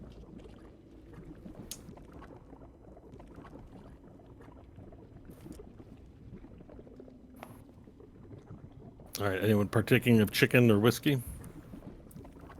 Yeah. Yeah, I'll partake of the chicken. This is kind of a lava cave, right? So the walls are It's pretty hot in bubbly here. and rough. Yep. Yeah, they're bubbly and rough, and you can hear the choir of the heads singing. Remember, in the other room is the chamber is also covered on the walls with heads that were cut from the corpses of the slaves that Nash sort of originally intended to save, singing like a choir soothingly out in the hallway. All right, I eat and drink with great merriment, as though showing off to someone who might be watching. You're living good. That's the best revenge. Exactly. And if he poisons me, then he's the one who fails. And how's the whiskey, Hope? Warm. It is indeed. It's very warm in there. Food's warm, the whiskey's warm, the water's warm. Okay, and with that, the party eats and drinks in silent merriment, I suppose, and falls asleep. Stanley, you're the first to awake, while the rest of the party slumbers. Requisite time has passed. Everyone can benefit from a long rest, peaceful sleep. In spite of the heat, the sleep was restful. After a long day of battling giants and vehicles, space marines. Sad reminder for the party. You are now susceptible to being frightened and all of that, and you have to reset your hit points back to what they were. Do we get to do it again? Can we have a good breakfast? I think... Hold on. I could... Yeah, I could make it again. Just uses such a high spell slot, it makes me sad. I wanted to use it last night. Really take advantage of it. But I can do it again today, if we need to. Well, how long does the conjured food last? Well, the spell is good for 24 hours. So, you know, tactically speaking, the best bet is to make it at night right before you go to bed, have it be a dinner, and then you have until the evening of the next day, and when you sleep, you get the spell slot back. That's how pros do it, but it's I'm just not how I wondering- did it. I'm just wondering. Well, we don't have to be that technical about it. I'm just wondering if the food is microwavable or not. Basically, Oh, I don't know. Yeah, I don't know. what's it called? I don't think the food contains the magic. I think it's the eating of the feast.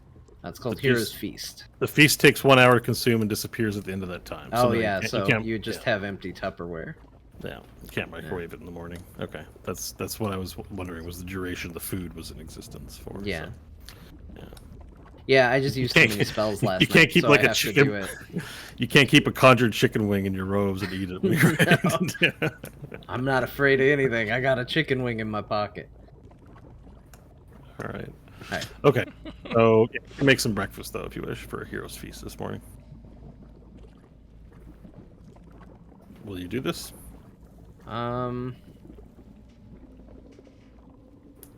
Yeah, I think that has a lot of advantages to it. So yeah, I'll prep the Hero's Feast for everybody. All right. So Takes Varel, about breakfast is being served. 10 by- minutes to cast. And remind me the effect. Well, I just took it all off, so I gotta find it again. Okay. Okay, so you become immune to poison, immune to being frightened. All wisdom saving throws are with advantage, and your maximum HP increases by 2d10, and you regain that number of hit points. So whatever you roll 2d10 to add, you also get back. So everybody can roll a 2d10 and add that to their max HP. And you had the components for it. There's a 1,000 gold piece gem encrusted bowl. Yeah, I think I had 2 bowls. So I think this is the end of the bowls. They're gone. This is the last one. Alright, here we go. Plus 11. 16, not bad. What kind of food is in the breakfast? Does it say before I... Yeah, magnificent. It's a feast including magnificent food and drink. So it could be like super eggs Benedict with ostrich, slice ostrich. I feel like it is just it showing the limitations of the wasteland. It is literally everything the heroes of the waste have had outside of the normal, like, sand squid pasta, ink pasta, or whatever we used to eat back in the day. So anything we ate in Sigil, the chicken from last night pops up in there, like anything Stanley's never had before that was good, and he's like, oh my gosh, real food manifests in this as well. Any sandburgers? Probably, well, I don't know. How much of a delicacy are sandburgers? Are they good? They're made on Planet Nash. Remember, there's a Triton and the tongue. Oh, that's Tungan. right. Did we ever eat one though? I don't think so. I can't remember. think Some Varel stuff I did. just imagined in my Yeah. head. So I imagined wasn't there a discussion about the management, like who would manage Varel's sandburgers? Yeah, Varel went in and he was like a food critic. He tried it. But I don't think Stanley did. I think he found out Yeah. there was actually sand in them. And was I really like, should "No, write I'm more of good." this stuff down as we come to it later. I'm like, I don't remember what happened. Anyway, it's a lot of good food. Maybe there's a Yeah. sand burger in there. Varel seemed to like it, so maybe that does manifest for him. Great. And coffee with sand squid milk for sure. Starbucks says Varel seems to prefer. You mentioned. Gross. All right, so the feast has been conjured. The party, I assume everyone partakes and gets the buff from the food. And yeah, what's next? Yeah, Stanley would just lay it out, wait for everybody else to wake up. Takes 10 minutes, so I'd be cooking for a little bit. Magically cooking.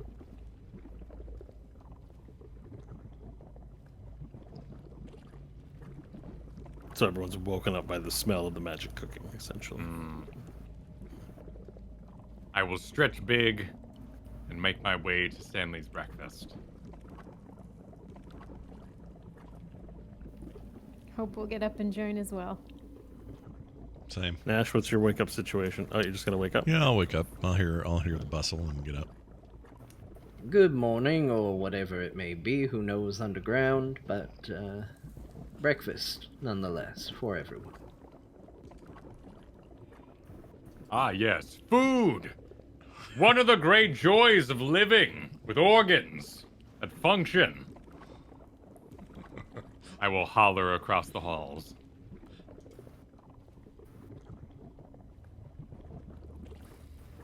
Hope's a little confused, but she'll nod in agreement. Food's pretty good. He will break. He will know what it is like to be mortal again, and he will give up his folly plan. And then perish, or be banished, either way.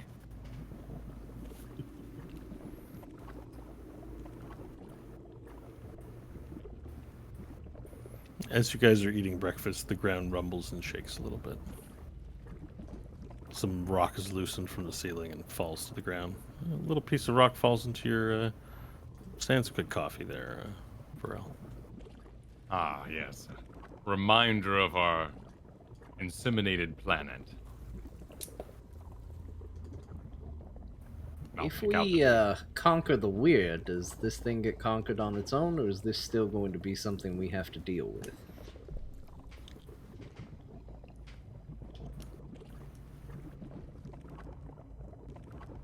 I don't understand its origin. Merely it is a great beast that will require felling, I am sure. So let's all live today, shall we? And I'll hold up my coffee. To living. To living, I would toast. To living. To living. Average lifespans that are healthy and happy. You get no satisfying response back.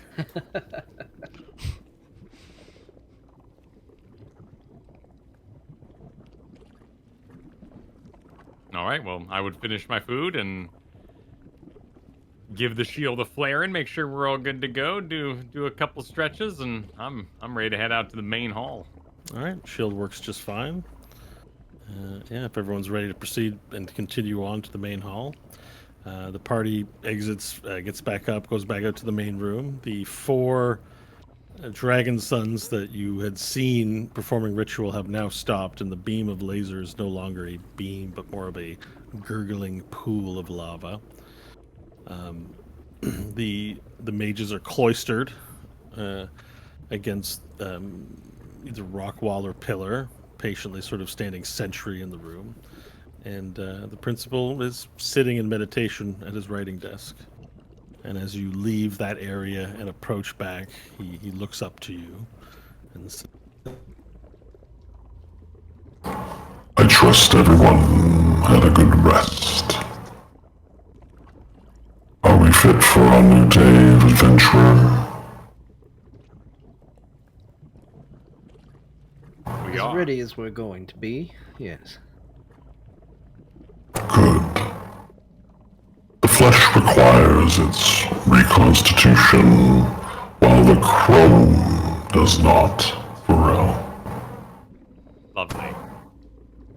I am ready. Hope, approach. and he beckons forward with his hand. Hope will walk forward. And so you walk up and approach his large writing desk, and it's big to take his big frame, to house his big frame and look normal. And he reaches over and he hands the ring to you. It lifts it from the palm of his hand into the palm of his hand, and he reaches out and gives it to you. Take the hollow ring, and when you're ready, open the gate to the weir. And our final battle will begin. All right. Hope will put the ring on, and she'll take a deep breath, and she'll envision that room where they met with TWBD. Okay. Made that deal so long ago. All right. You put on the ring, and it tunes to you immediately. And then a large circular, large sphere sort of appears. Whoa, whoa, whoa, whoa, whoa, whoa, whoa, whoa, whoa, whoa. And on the other side of the sphere, everyone can see TWBD's castle courtyard.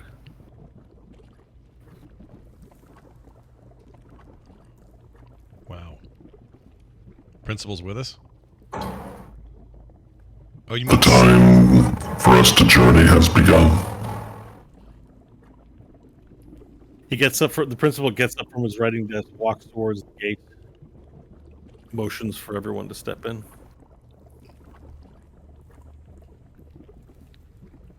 If you are ready, then we will let this begin now.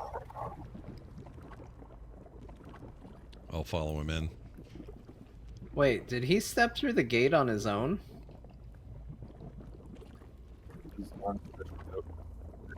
Oh, I can't hear you, Bo. You're muted.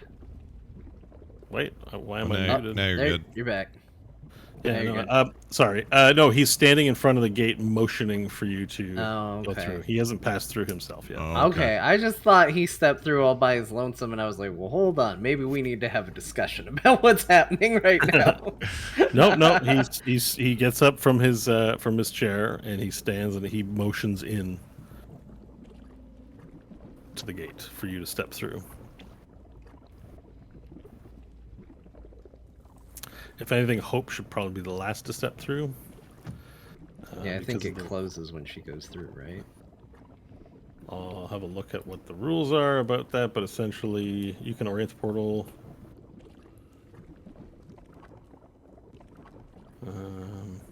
It doesn't really say duration's what it lasts a minute, so she doesn't have to be the last. It's a 1 minute duration, concentration. She could close it at any time.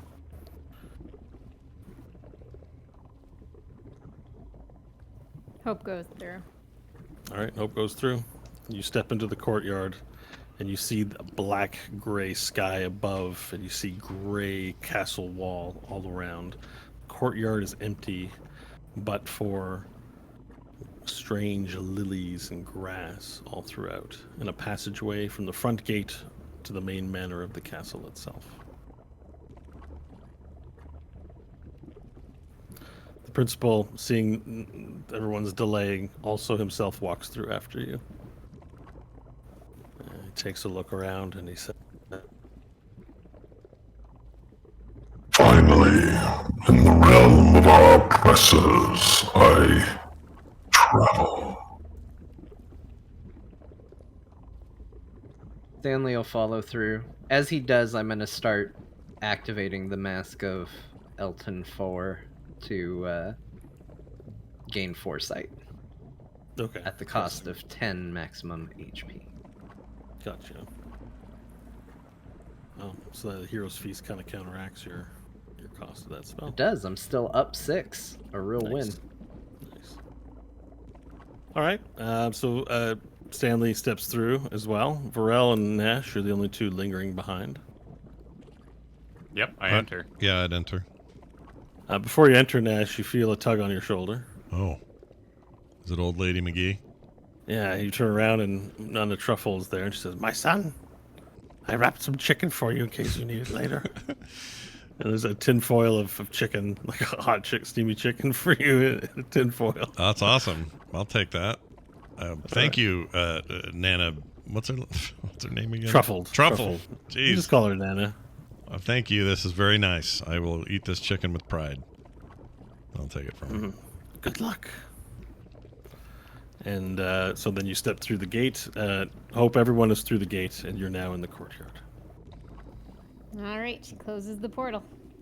Close the portal. The ring loses its charge. You won't be able to use it again until you do something evil that it recognizes. So yes, you are now in the weir. The air is different here. It is no longer hot. Cool, refreshing breeze hits everyone's skin. Has a character of coldness so distinct that if you can make goosebumps with your skin, you have them. So the principal and Varel may not. Nash might not either. I don't know what his goosebump situation is. Your flesh is so weird. I'm pretty banged up, but I'd probably feel that. Yeah, but there's a cool air, and above the clouds sort of swirl in a circular motion. It's not like clouds on the planet where you see them move one direction.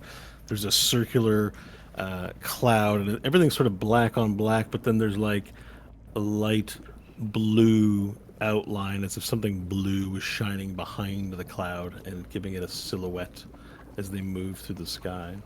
The castle walls are impossibly tall. They seem to go up for ages. It's all quiet in the courtyard.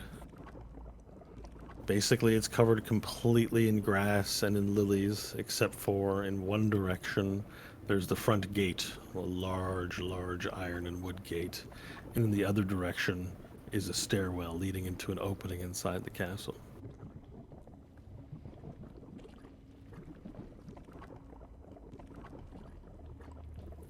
I just realized The I only should turn sound off the is lava. wind.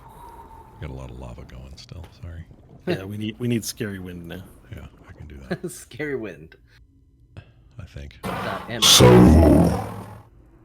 So this is the realm of our planet's oppressors. I have to admit I'm somewhat underwhelmed. I don't know. So- Maybe I just prefer cooler weather, but I like this a lot more than what you had going. It's a bit more temperate. Yes, the flesh melts. The chrome does not. He looks at Says that Varel. looking towards you, Varel. It's a full body turn because he doesn't have a neck. It's the Michael Keaton it everywhere he goes. Yeah. Yep, exactly. Oh my gosh. This is a spot on impression.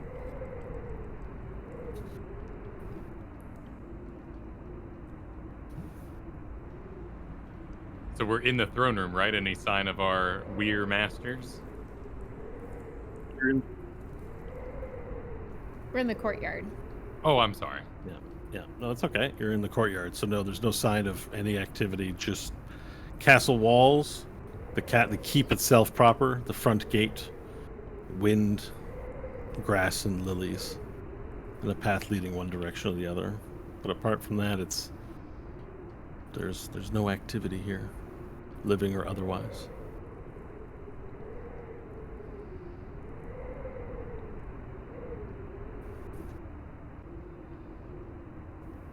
We go into the castle. You were also silent. Which direction should we head in? Do we know where to go? Like, do any of us at the table know? Interrupted. Yeah, we've been here before, right? Yeah, Like, but do we we've know been what into the- his castle? Yeah, inside the keep is where his throne room would be, and the front gate is the way out and back into the proper Weir village. All You right. don't know the Well, way. follow us. The flesh knows where it's going. The chrome has never been here before. Nice. All right, so you're leading the way into the keep. Which way you're going? Yeah. All right. So Valir begins making his way towards the keep proper itself, and the party slowly follows. And the chrome man, known as the principal, aka Vladomotrix, follows last behind. The steps are large, and on either side there are gargoyle statues in various states of looking evil and wicked, but unmoving. You begin to ascend the steps, and you hear the sound of tuk, tuk, tuk, tuk, and then more as you step upon its stone. Step upon its stone. You make your way to the mouth of the gate, which is not sealed off by any doors.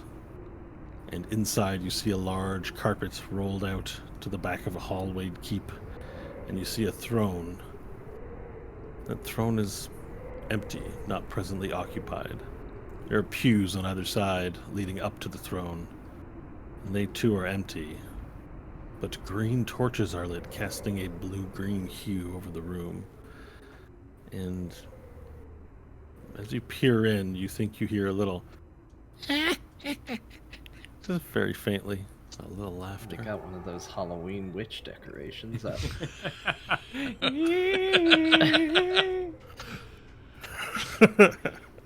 Freaking hated those as a kid. Do you proceed further, or do you turn around? Yeah, we're not afraid of anything. Yeah, I guess we're going. There we Nash go. went from back of the road to like, we're not afraid of anything. March. That feast really worked Go. on me. I'm not even. I know I'm not officially feared, but I'm not afraid of nothing. That's true. Technically, we can't be frightened, so Yeah. this Role is playing having it. no impact. That's right. Yeah, we'll march Wow. right Eat in. a meal. Anyone else feeling fearless? Fearless. Just emboldened.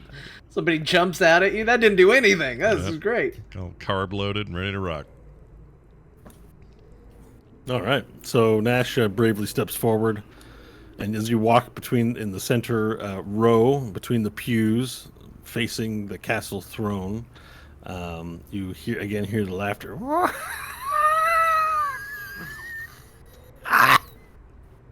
Yeah. We got a smoker. Do you keep walking, or does the laugh No, affect your approach? not afraid No? of anything. Yeah, I'm gonna the walk laugh- up until impeded. I'm gonna walk up, and should I make it all the way there, I'm gonna sit in his fancy chair. All right. Well, you begin to make your way towards the front of the pews, and the shadows that the lights cast upon the wall begin to dance as if they have a mind of their own, and the shadows coalesce behind the throne as if the shadows were grabbing either side of the throne, and a shadowy head of eyes looks beyond the throne. And again, you hear,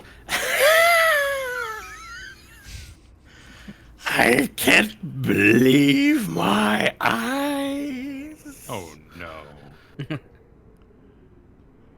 And the familiar form of the oozing oiled head of Quizquaz, the Dream Drinker, emerges from behind the throne, and he goes, "Hello, adventurers!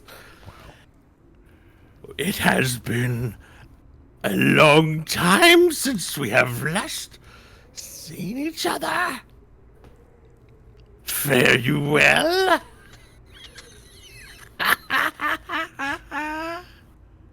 Fare you well! We thought you were dead. Oh, it takes much more than a little bureaucratic inconvenience to put me down. I have served my master very well. But I have to say I'm in shock. You have angered him, and you have the nerve to show up here in his courtyard?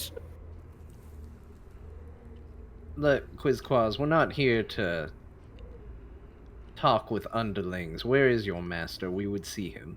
My master is quite busy, but I will be sure to tell him you dropped by. He will be most pleased with my report. If you would do me the kindness of accompanying him to where he is currently. Perhaps I can arrange a meeting. You're going to take us to him.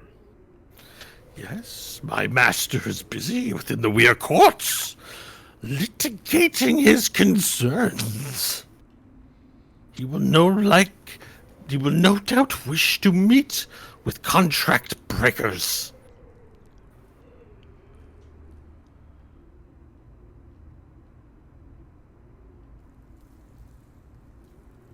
You will go without a fuss, yes?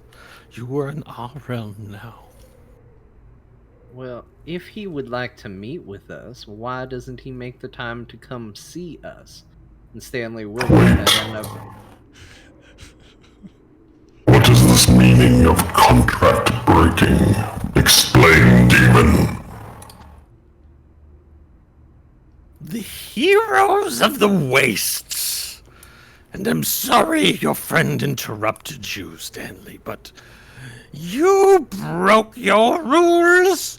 You signed contracts of great power with TWBD, and you did not fulfill his end of the bargain. The Do you contracts remember were what ended that was? correctly. If something more powerful can destroy a contract, I do believe that renders it void. Not in the Otherwise- Weir. Not in the Weir. My master sent you to do one thing for your power. Do you recall what it was? Yeah, to destroy you, Principal. Burrell Expression. didn't sign it, by the way. An expression passes over.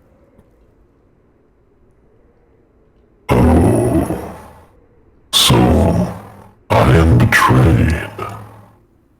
No, You have brought me here to fulfill your demon's wishes, have you? no, we He haven't. didn't call us contract breakers because we were doing what he wanted, dummy. Oh, but they will break their contract! Katoba Praith has mercy! If you kill the principal now, I am sure we can find a way to make amends, contract breakers. Things have changed. In business, it's good to be proactive. Loyalties are always shifting. Yes, but you agreed to slay this man, and you have brought him here. Slay him now, and I will speak with great favor to my master for you. What we got? Why don't instead we do this? You go get your master. We will wait here. No. You do not dictate terms to Katoba Praith. Minions. You will come to the Weir Court, and you will...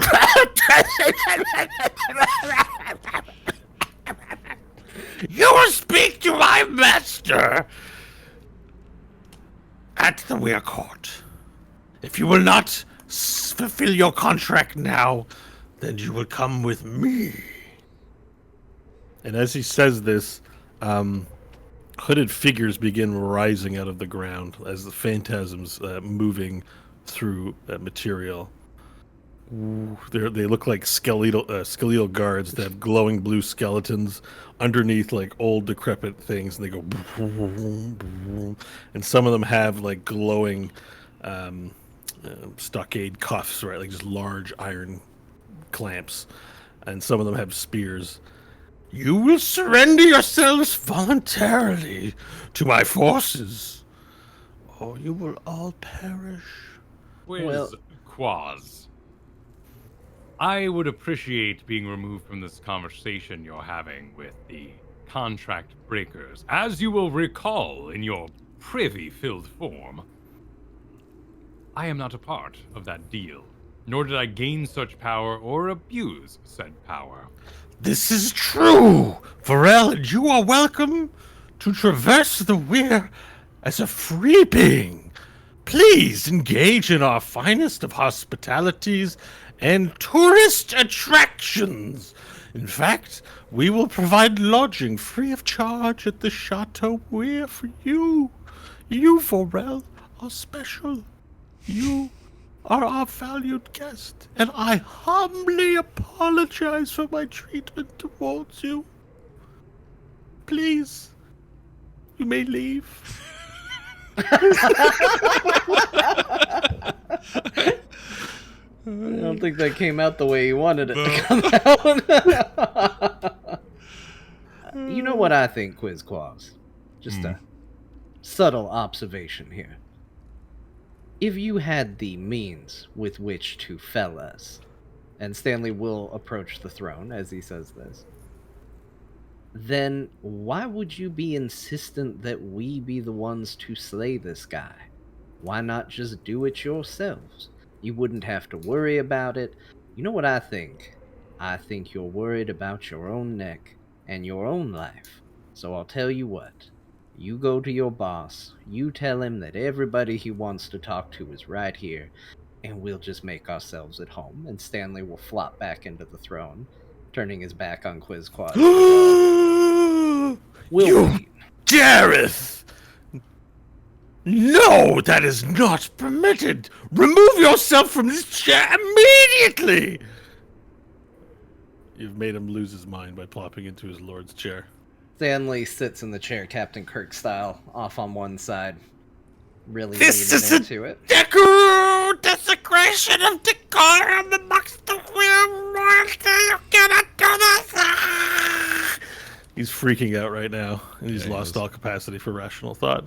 As he's like he's threatening to like kill you, but he's holding himself back because he can't, because something's holding him back. You don't know what.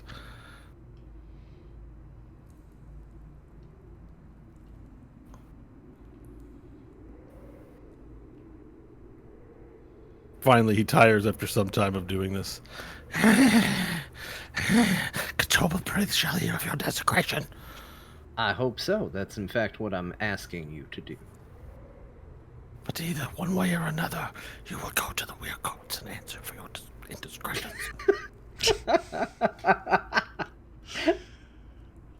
I used to hate this guy. He's growing on me. It's so I funny. heard that!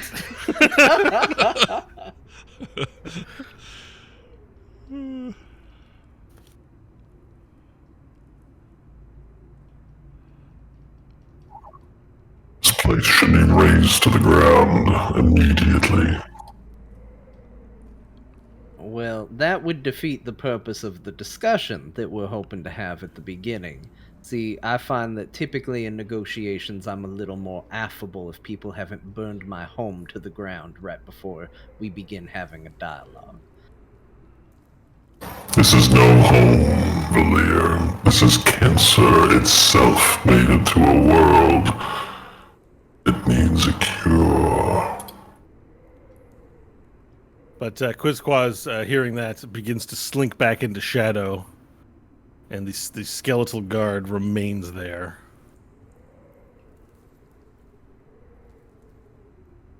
Some time goes by, and then you hear footsteps echoing throughout the throne room.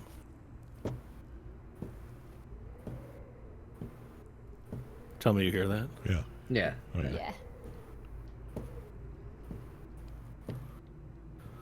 And off the side room, as the footsteps approach closer, a robed goat man steps through the door. Robed goat man. Ah, yes.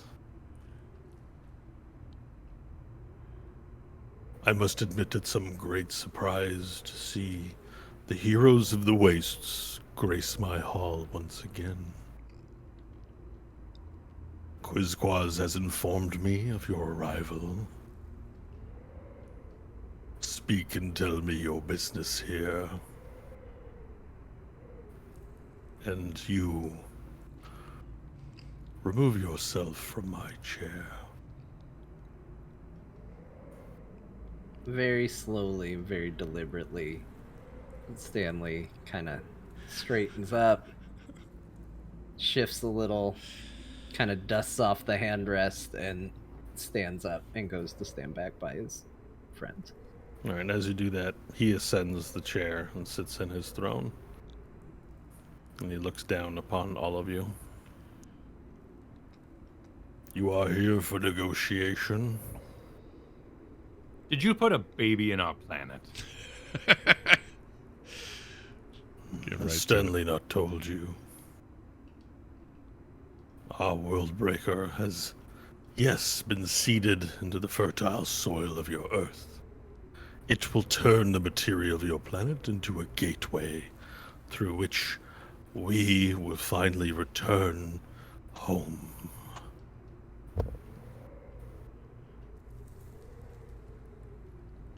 And you are confused by our arrival here. Yes. How did you find a way back to us? We have not been able to access you. How have you accessed us? Something about the chrome being stronger.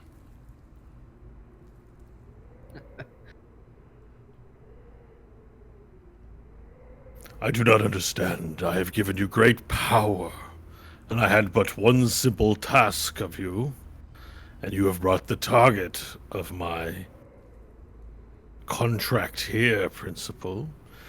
Yes, I sent them to kill you.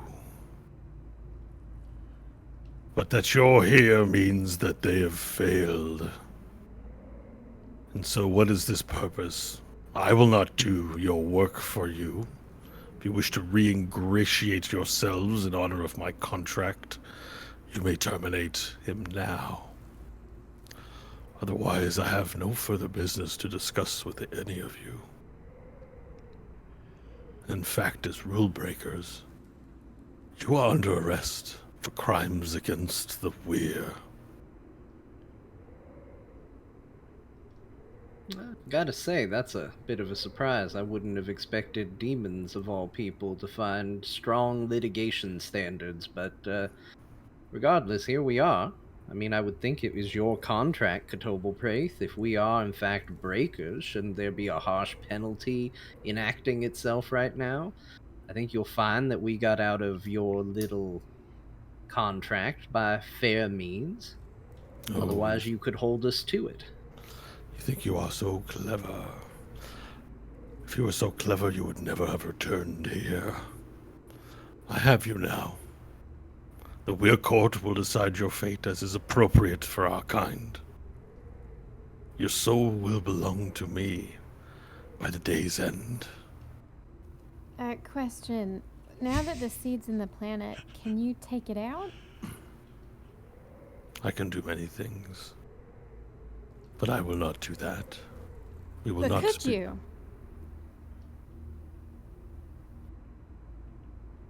What is your purpose in this question? Just to see how powerful you really are.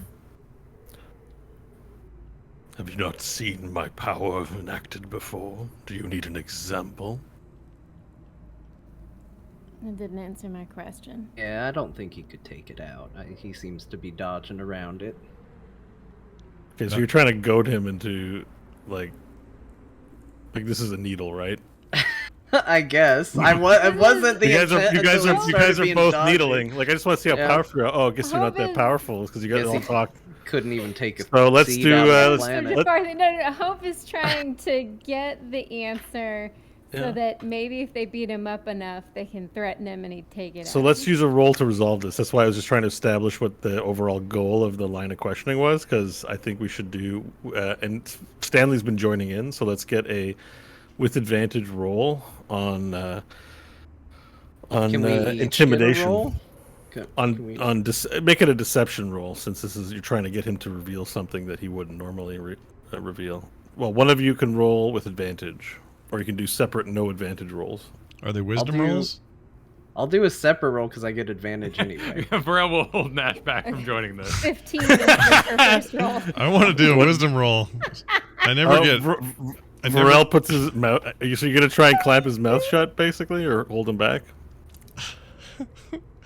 I mean, because I know about what we ate and where our wisdom advantage thing comes in, All right. and he would But be. Varel, anxious. Kyle, the player, doesn't want you to participate. He just said as much. So you're gonna. So you might get to participate, but you got to contest with him first before you can do so. All right, I'll. So, No, how- I'd let Kyle, him hold what me back. are you physically holding him, or are you mentally distracting him by talking about a conversation that will distract him? I What figured kind he of was roll? about to like step forward and join this with Hope and Stanley having the conversation. I just kind of put a hand on his shoulder and give a little.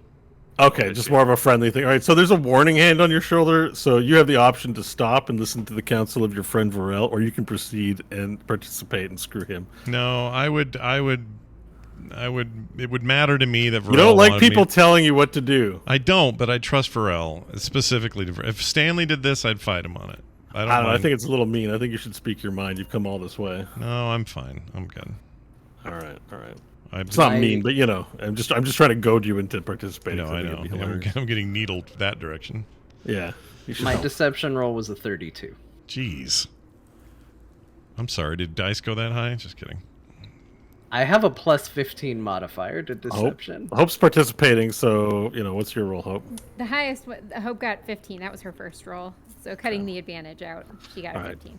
Tolba from his throne listens to this goading and falls victim to it, as he says, "I can take it out if I wished.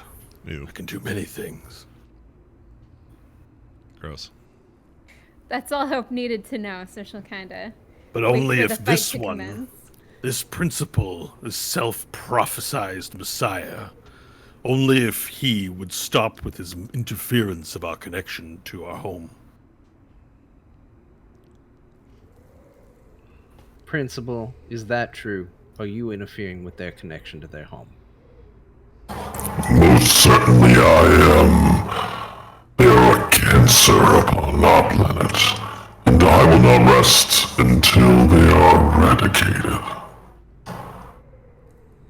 I will point out that they refer to our planet as their home.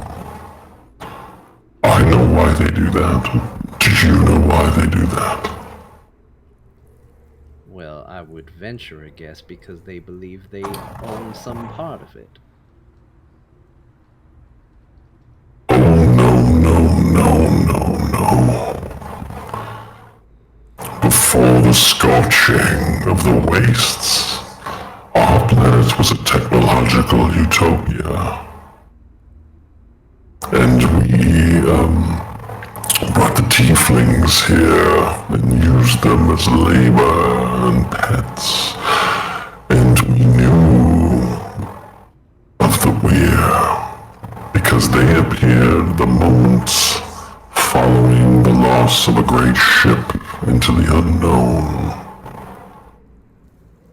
There are great structures within creation, holes into the far realm. But the knowledge of humans of Earth did not extend that far. We explored the black holes of the cosmos, only to realize too late that they were a gateway to the realms beyond. The weir you see here are corrupted men, living in the membrane between the prime material and the far realm. They seek home, but they only wish to consume it. They are sick. They must be eradicated. There is no hope or recourse for them. Their contracts and law structures, a remnant of a time they used to know, echoes of their humanity. But it is a joke. It is a perversion. TWBD, this ends today. The heroes will not hear your dealings. We are here to kill you. That is all I have to say.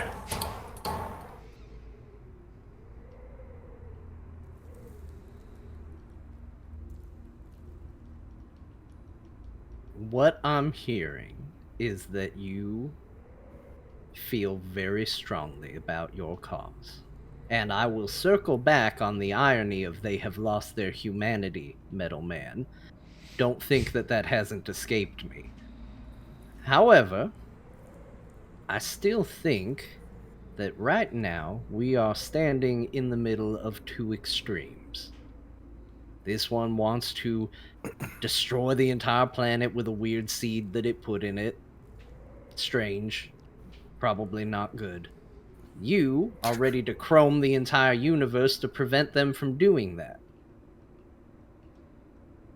Before one of you, well, realistically, both of you get destroyed, is there not a middle ground we can find on this?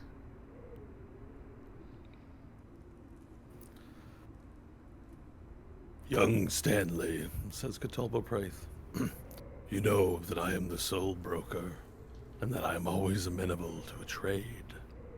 However, you and your companions have proven to be dishonorable in the conduct of business. We will conduct no further business with you until you repair the damage of your organization with ours, and conduct the killing of the principal as stipulated in blood upon our parchments. You do this, and we will negotiate for the future of our realms together. Specifically, Earth, and our return home. And the principal also chimes in and says, They are a disease without cure. But today we bring the cure. There is no negotiation.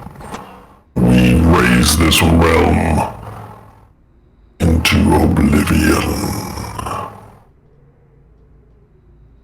Remember our agreement, Valir. If we fail here today, I will return to Earth with Nash, and the chroming will continue.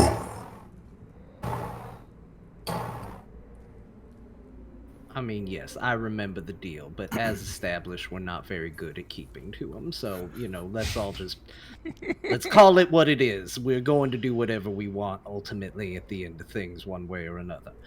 Here's the reality I see it, and let me just include my companions in this and see if we all are all in agreement here. This is fair. Both of you are crazy. Both of you are going to die. It's simply really a question of which order is it going to happen. Do we kill the principal now and make friendlies with the demons?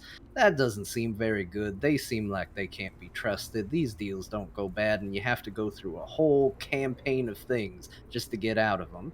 And likewise, fighting the demons with the principal's help sounds pretty good, but let's be honest, when it's done, your days are numbered because you have become just a simply different version of them. Like, you're them but metal, and it's strange and also equally bad.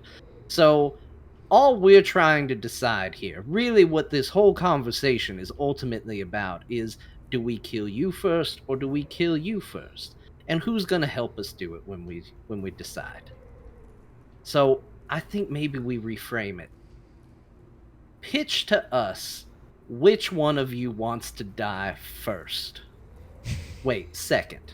Better. All right, make a persuasion roll, please. This is amazing. This is a very hard DC. Highest was a 23. Both of the figures from either faction appear unmoving as they stare at one another down. The principal does not speak at all. His mind is set. Your speech has done nothing to influence him. Catobal Praith, in response to you, says, "Your arrogance will be your undoing. You think you can destroy a lich and raise an entire kingdom of demons on your own?" Oh, you're both liches? No, he's referring to the principal as a lich. Oh, okay, I thought he was yeah. he's talking about himself.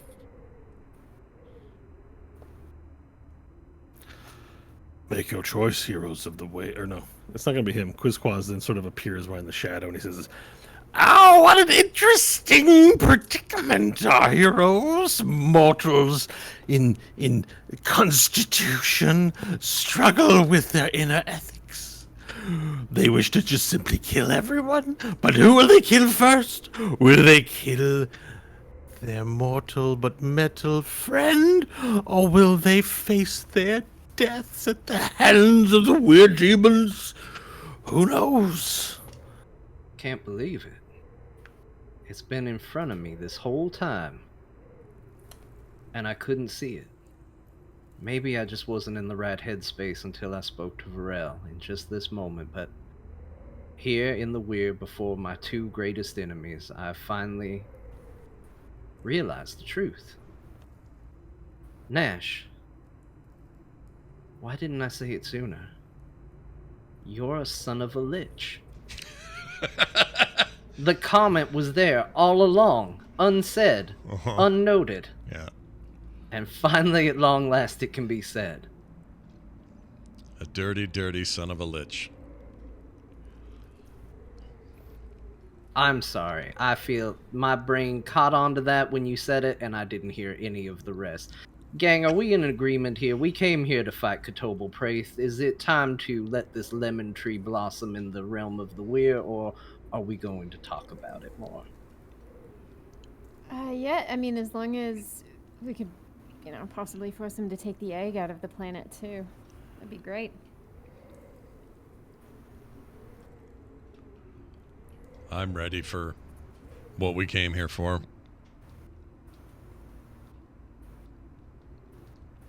I am Varel Rasfim Kurik, the contractless and defender of Earth.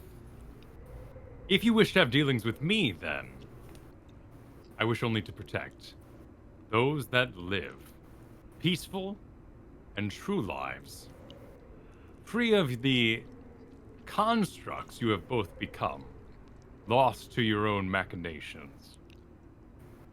You may deal with me, or my friends will begin their justice.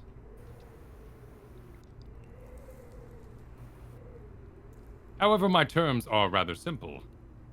You both, I'm sure, can find lovely homes somewhere else and leave my planet alone. An ancestral homeland, a place for building an army. Both of you, find another time, another place. Simply leave and live.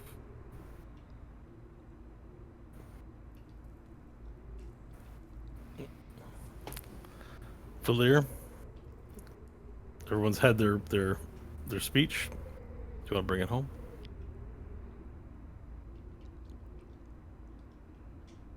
Honestly, I couldn't have said it better myself.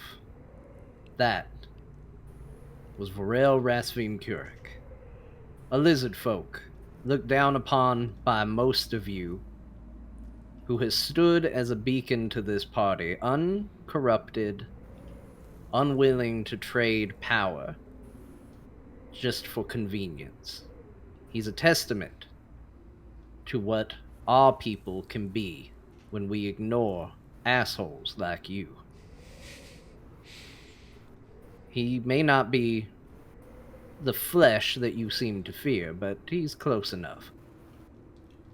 And as he wisely said one time to someone lost, life is messy. You need to embrace it.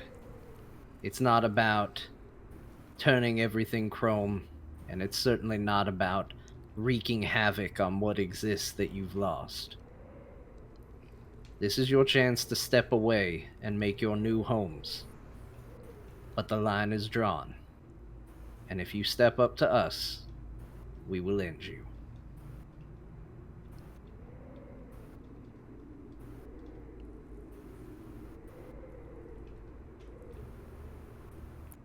It's lemon tree time. Oh, We're going lemon tree, right? Am I misreading it? Like these are their speeches before lemon tree? I guess that's fair. We should. That's just to make it clear. And lemon tree. On the words lemon tree, Ketubelpraith stands up, inhuman, his body snaps, Sam Raimi shot styles. We see his leg go straight. His head spins around, and then immediately there's zoom in on your feet, and the bricks start to fall away as the castle deteriorates into a tornado of parts, and Ketubelpraith suddenly emerges,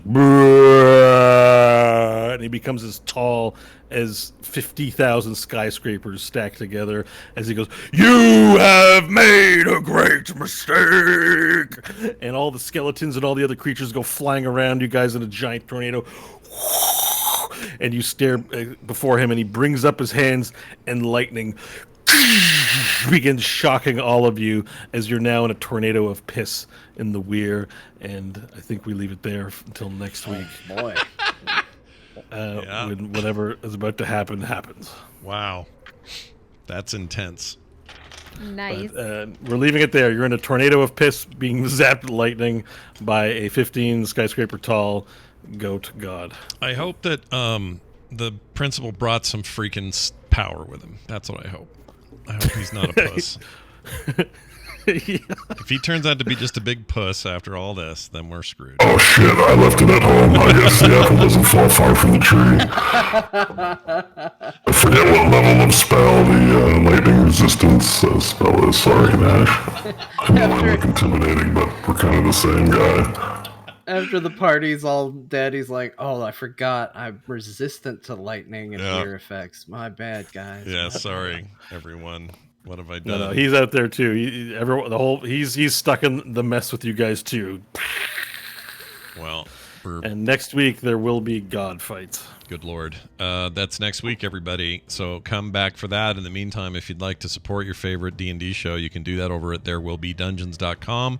You can also use that place to send us messages for our once-a-month bonus episodes where we answer your questions about the campaign and more. But be here next week.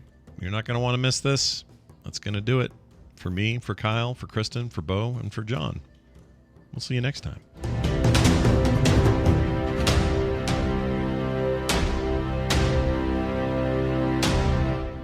This show is part of the Frog Pants Network. Frog Pants Network. Get more shows like this at frogpants.com. Man, Lemon Tree. Great. Man, we're farther along than we expected. I expected a principal combat today. Interesting. Oh, interesting. Yeah, Well, that's why I had a battle map. Hope I was was like, thinking outside the box. She's Yeah. solved all the problems immediately. Yeah. Hope's pretty good at creating trouble. Like Kristen's pretty good at creating trouble that way. She's like, oh, evil guy. What if we collab? What if we did a collab? I think out of all the players, she's the one that's most consistently like, wait a second. It's not about, I mean, it's a great idea. Yeah. Because even if we got to fight him in the end, at least we can do this deal and have him I there. mean, the way I thought it was going to go is you're going to fight your Nana and the 3 other Manamancers, and then we soften you up, and then the principal was going to try to clobber the shit out of you, and I mean, who knows where things are going to lay. Yeah, we don't know. And instead, we're in the Weir, so hey. Yeah. Awesome. Look what happened. All right. Well, that's next week, everybody. Be back here, chat room. You guys are great. Good to have you here. We'll see you later.